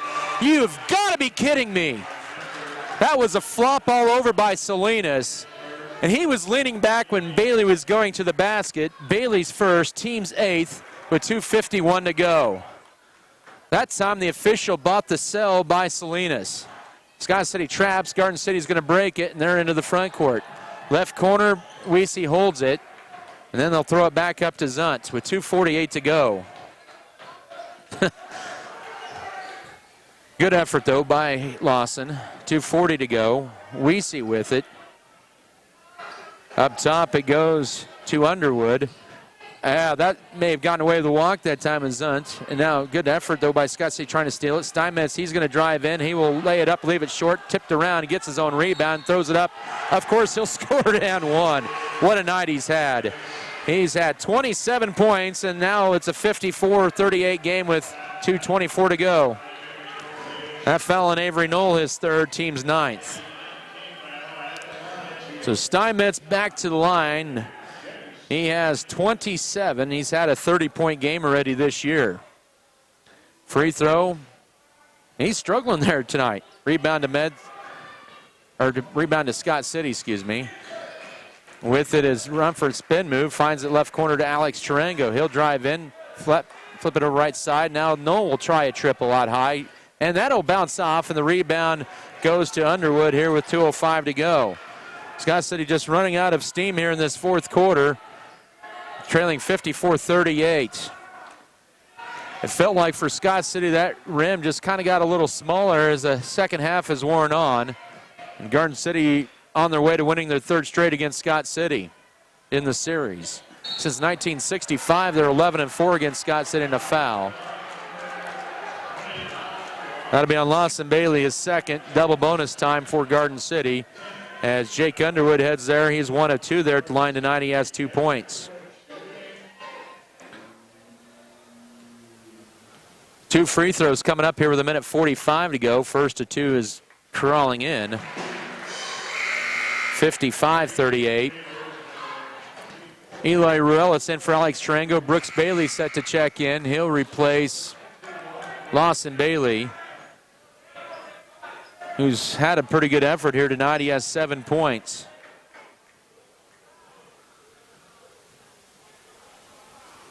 Second free throw in and out. Rebound to Jackson Rumford.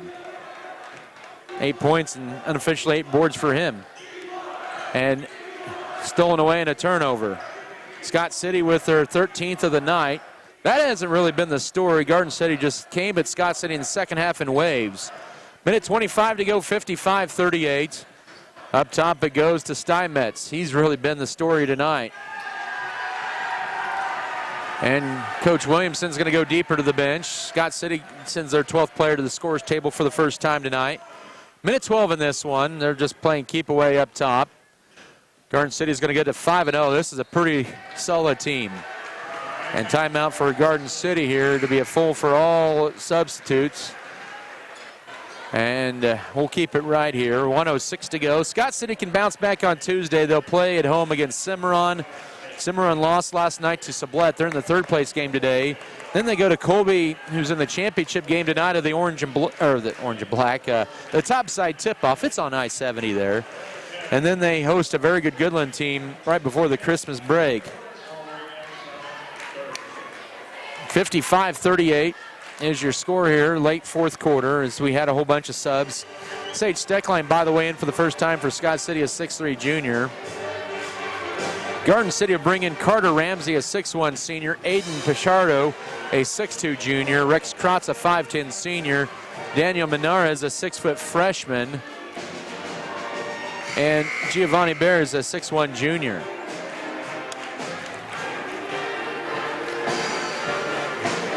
Fourth quarter here.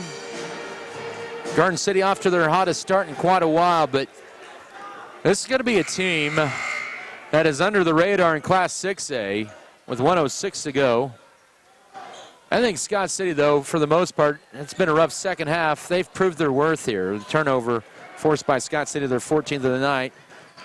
Into Brooks Bailey. He'll fire left side three. Short rebound to Garden City in there with 50 seconds to go.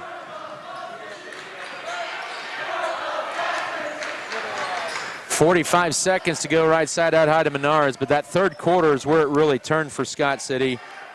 Underneath, or now they'll throw it up top here. Menards dribbles it back out 35 seconds ago, and then he'll lose it out of bounds. That third quarter that was pretty much the game right there. A 19-4 run, and right now it's a 17-point game. 30 seconds left. This is a very good Garden City team, though. Up top, Scott City's still a pretty good team. 3 for Duff is blocked. Rebound Garden City. And with it is Menares. 17 seconds, and then he may have grabbed some popcorn along the way at a break. The butter on his fingers, and he lost the ball out of bounds. Turnover here with 13 seconds to go. Bailey with it, right corner to Duff. Up top to Ruelas with 6. 5 underneath the stick line. Oh, don't shoot that, man. 3 on the way is good for Brooks Bailey. He'll hit the 3 to close the scoring out. His second 3 of the year and his 5th point, 55-41. Scott City with the victory, or the loss, excuse me. They dropped to 3-1 on the year. Garden City with the victory as they improve to 5-0. Post-game show to begin after this 3-minute break. This is Scott City Beaver basketball.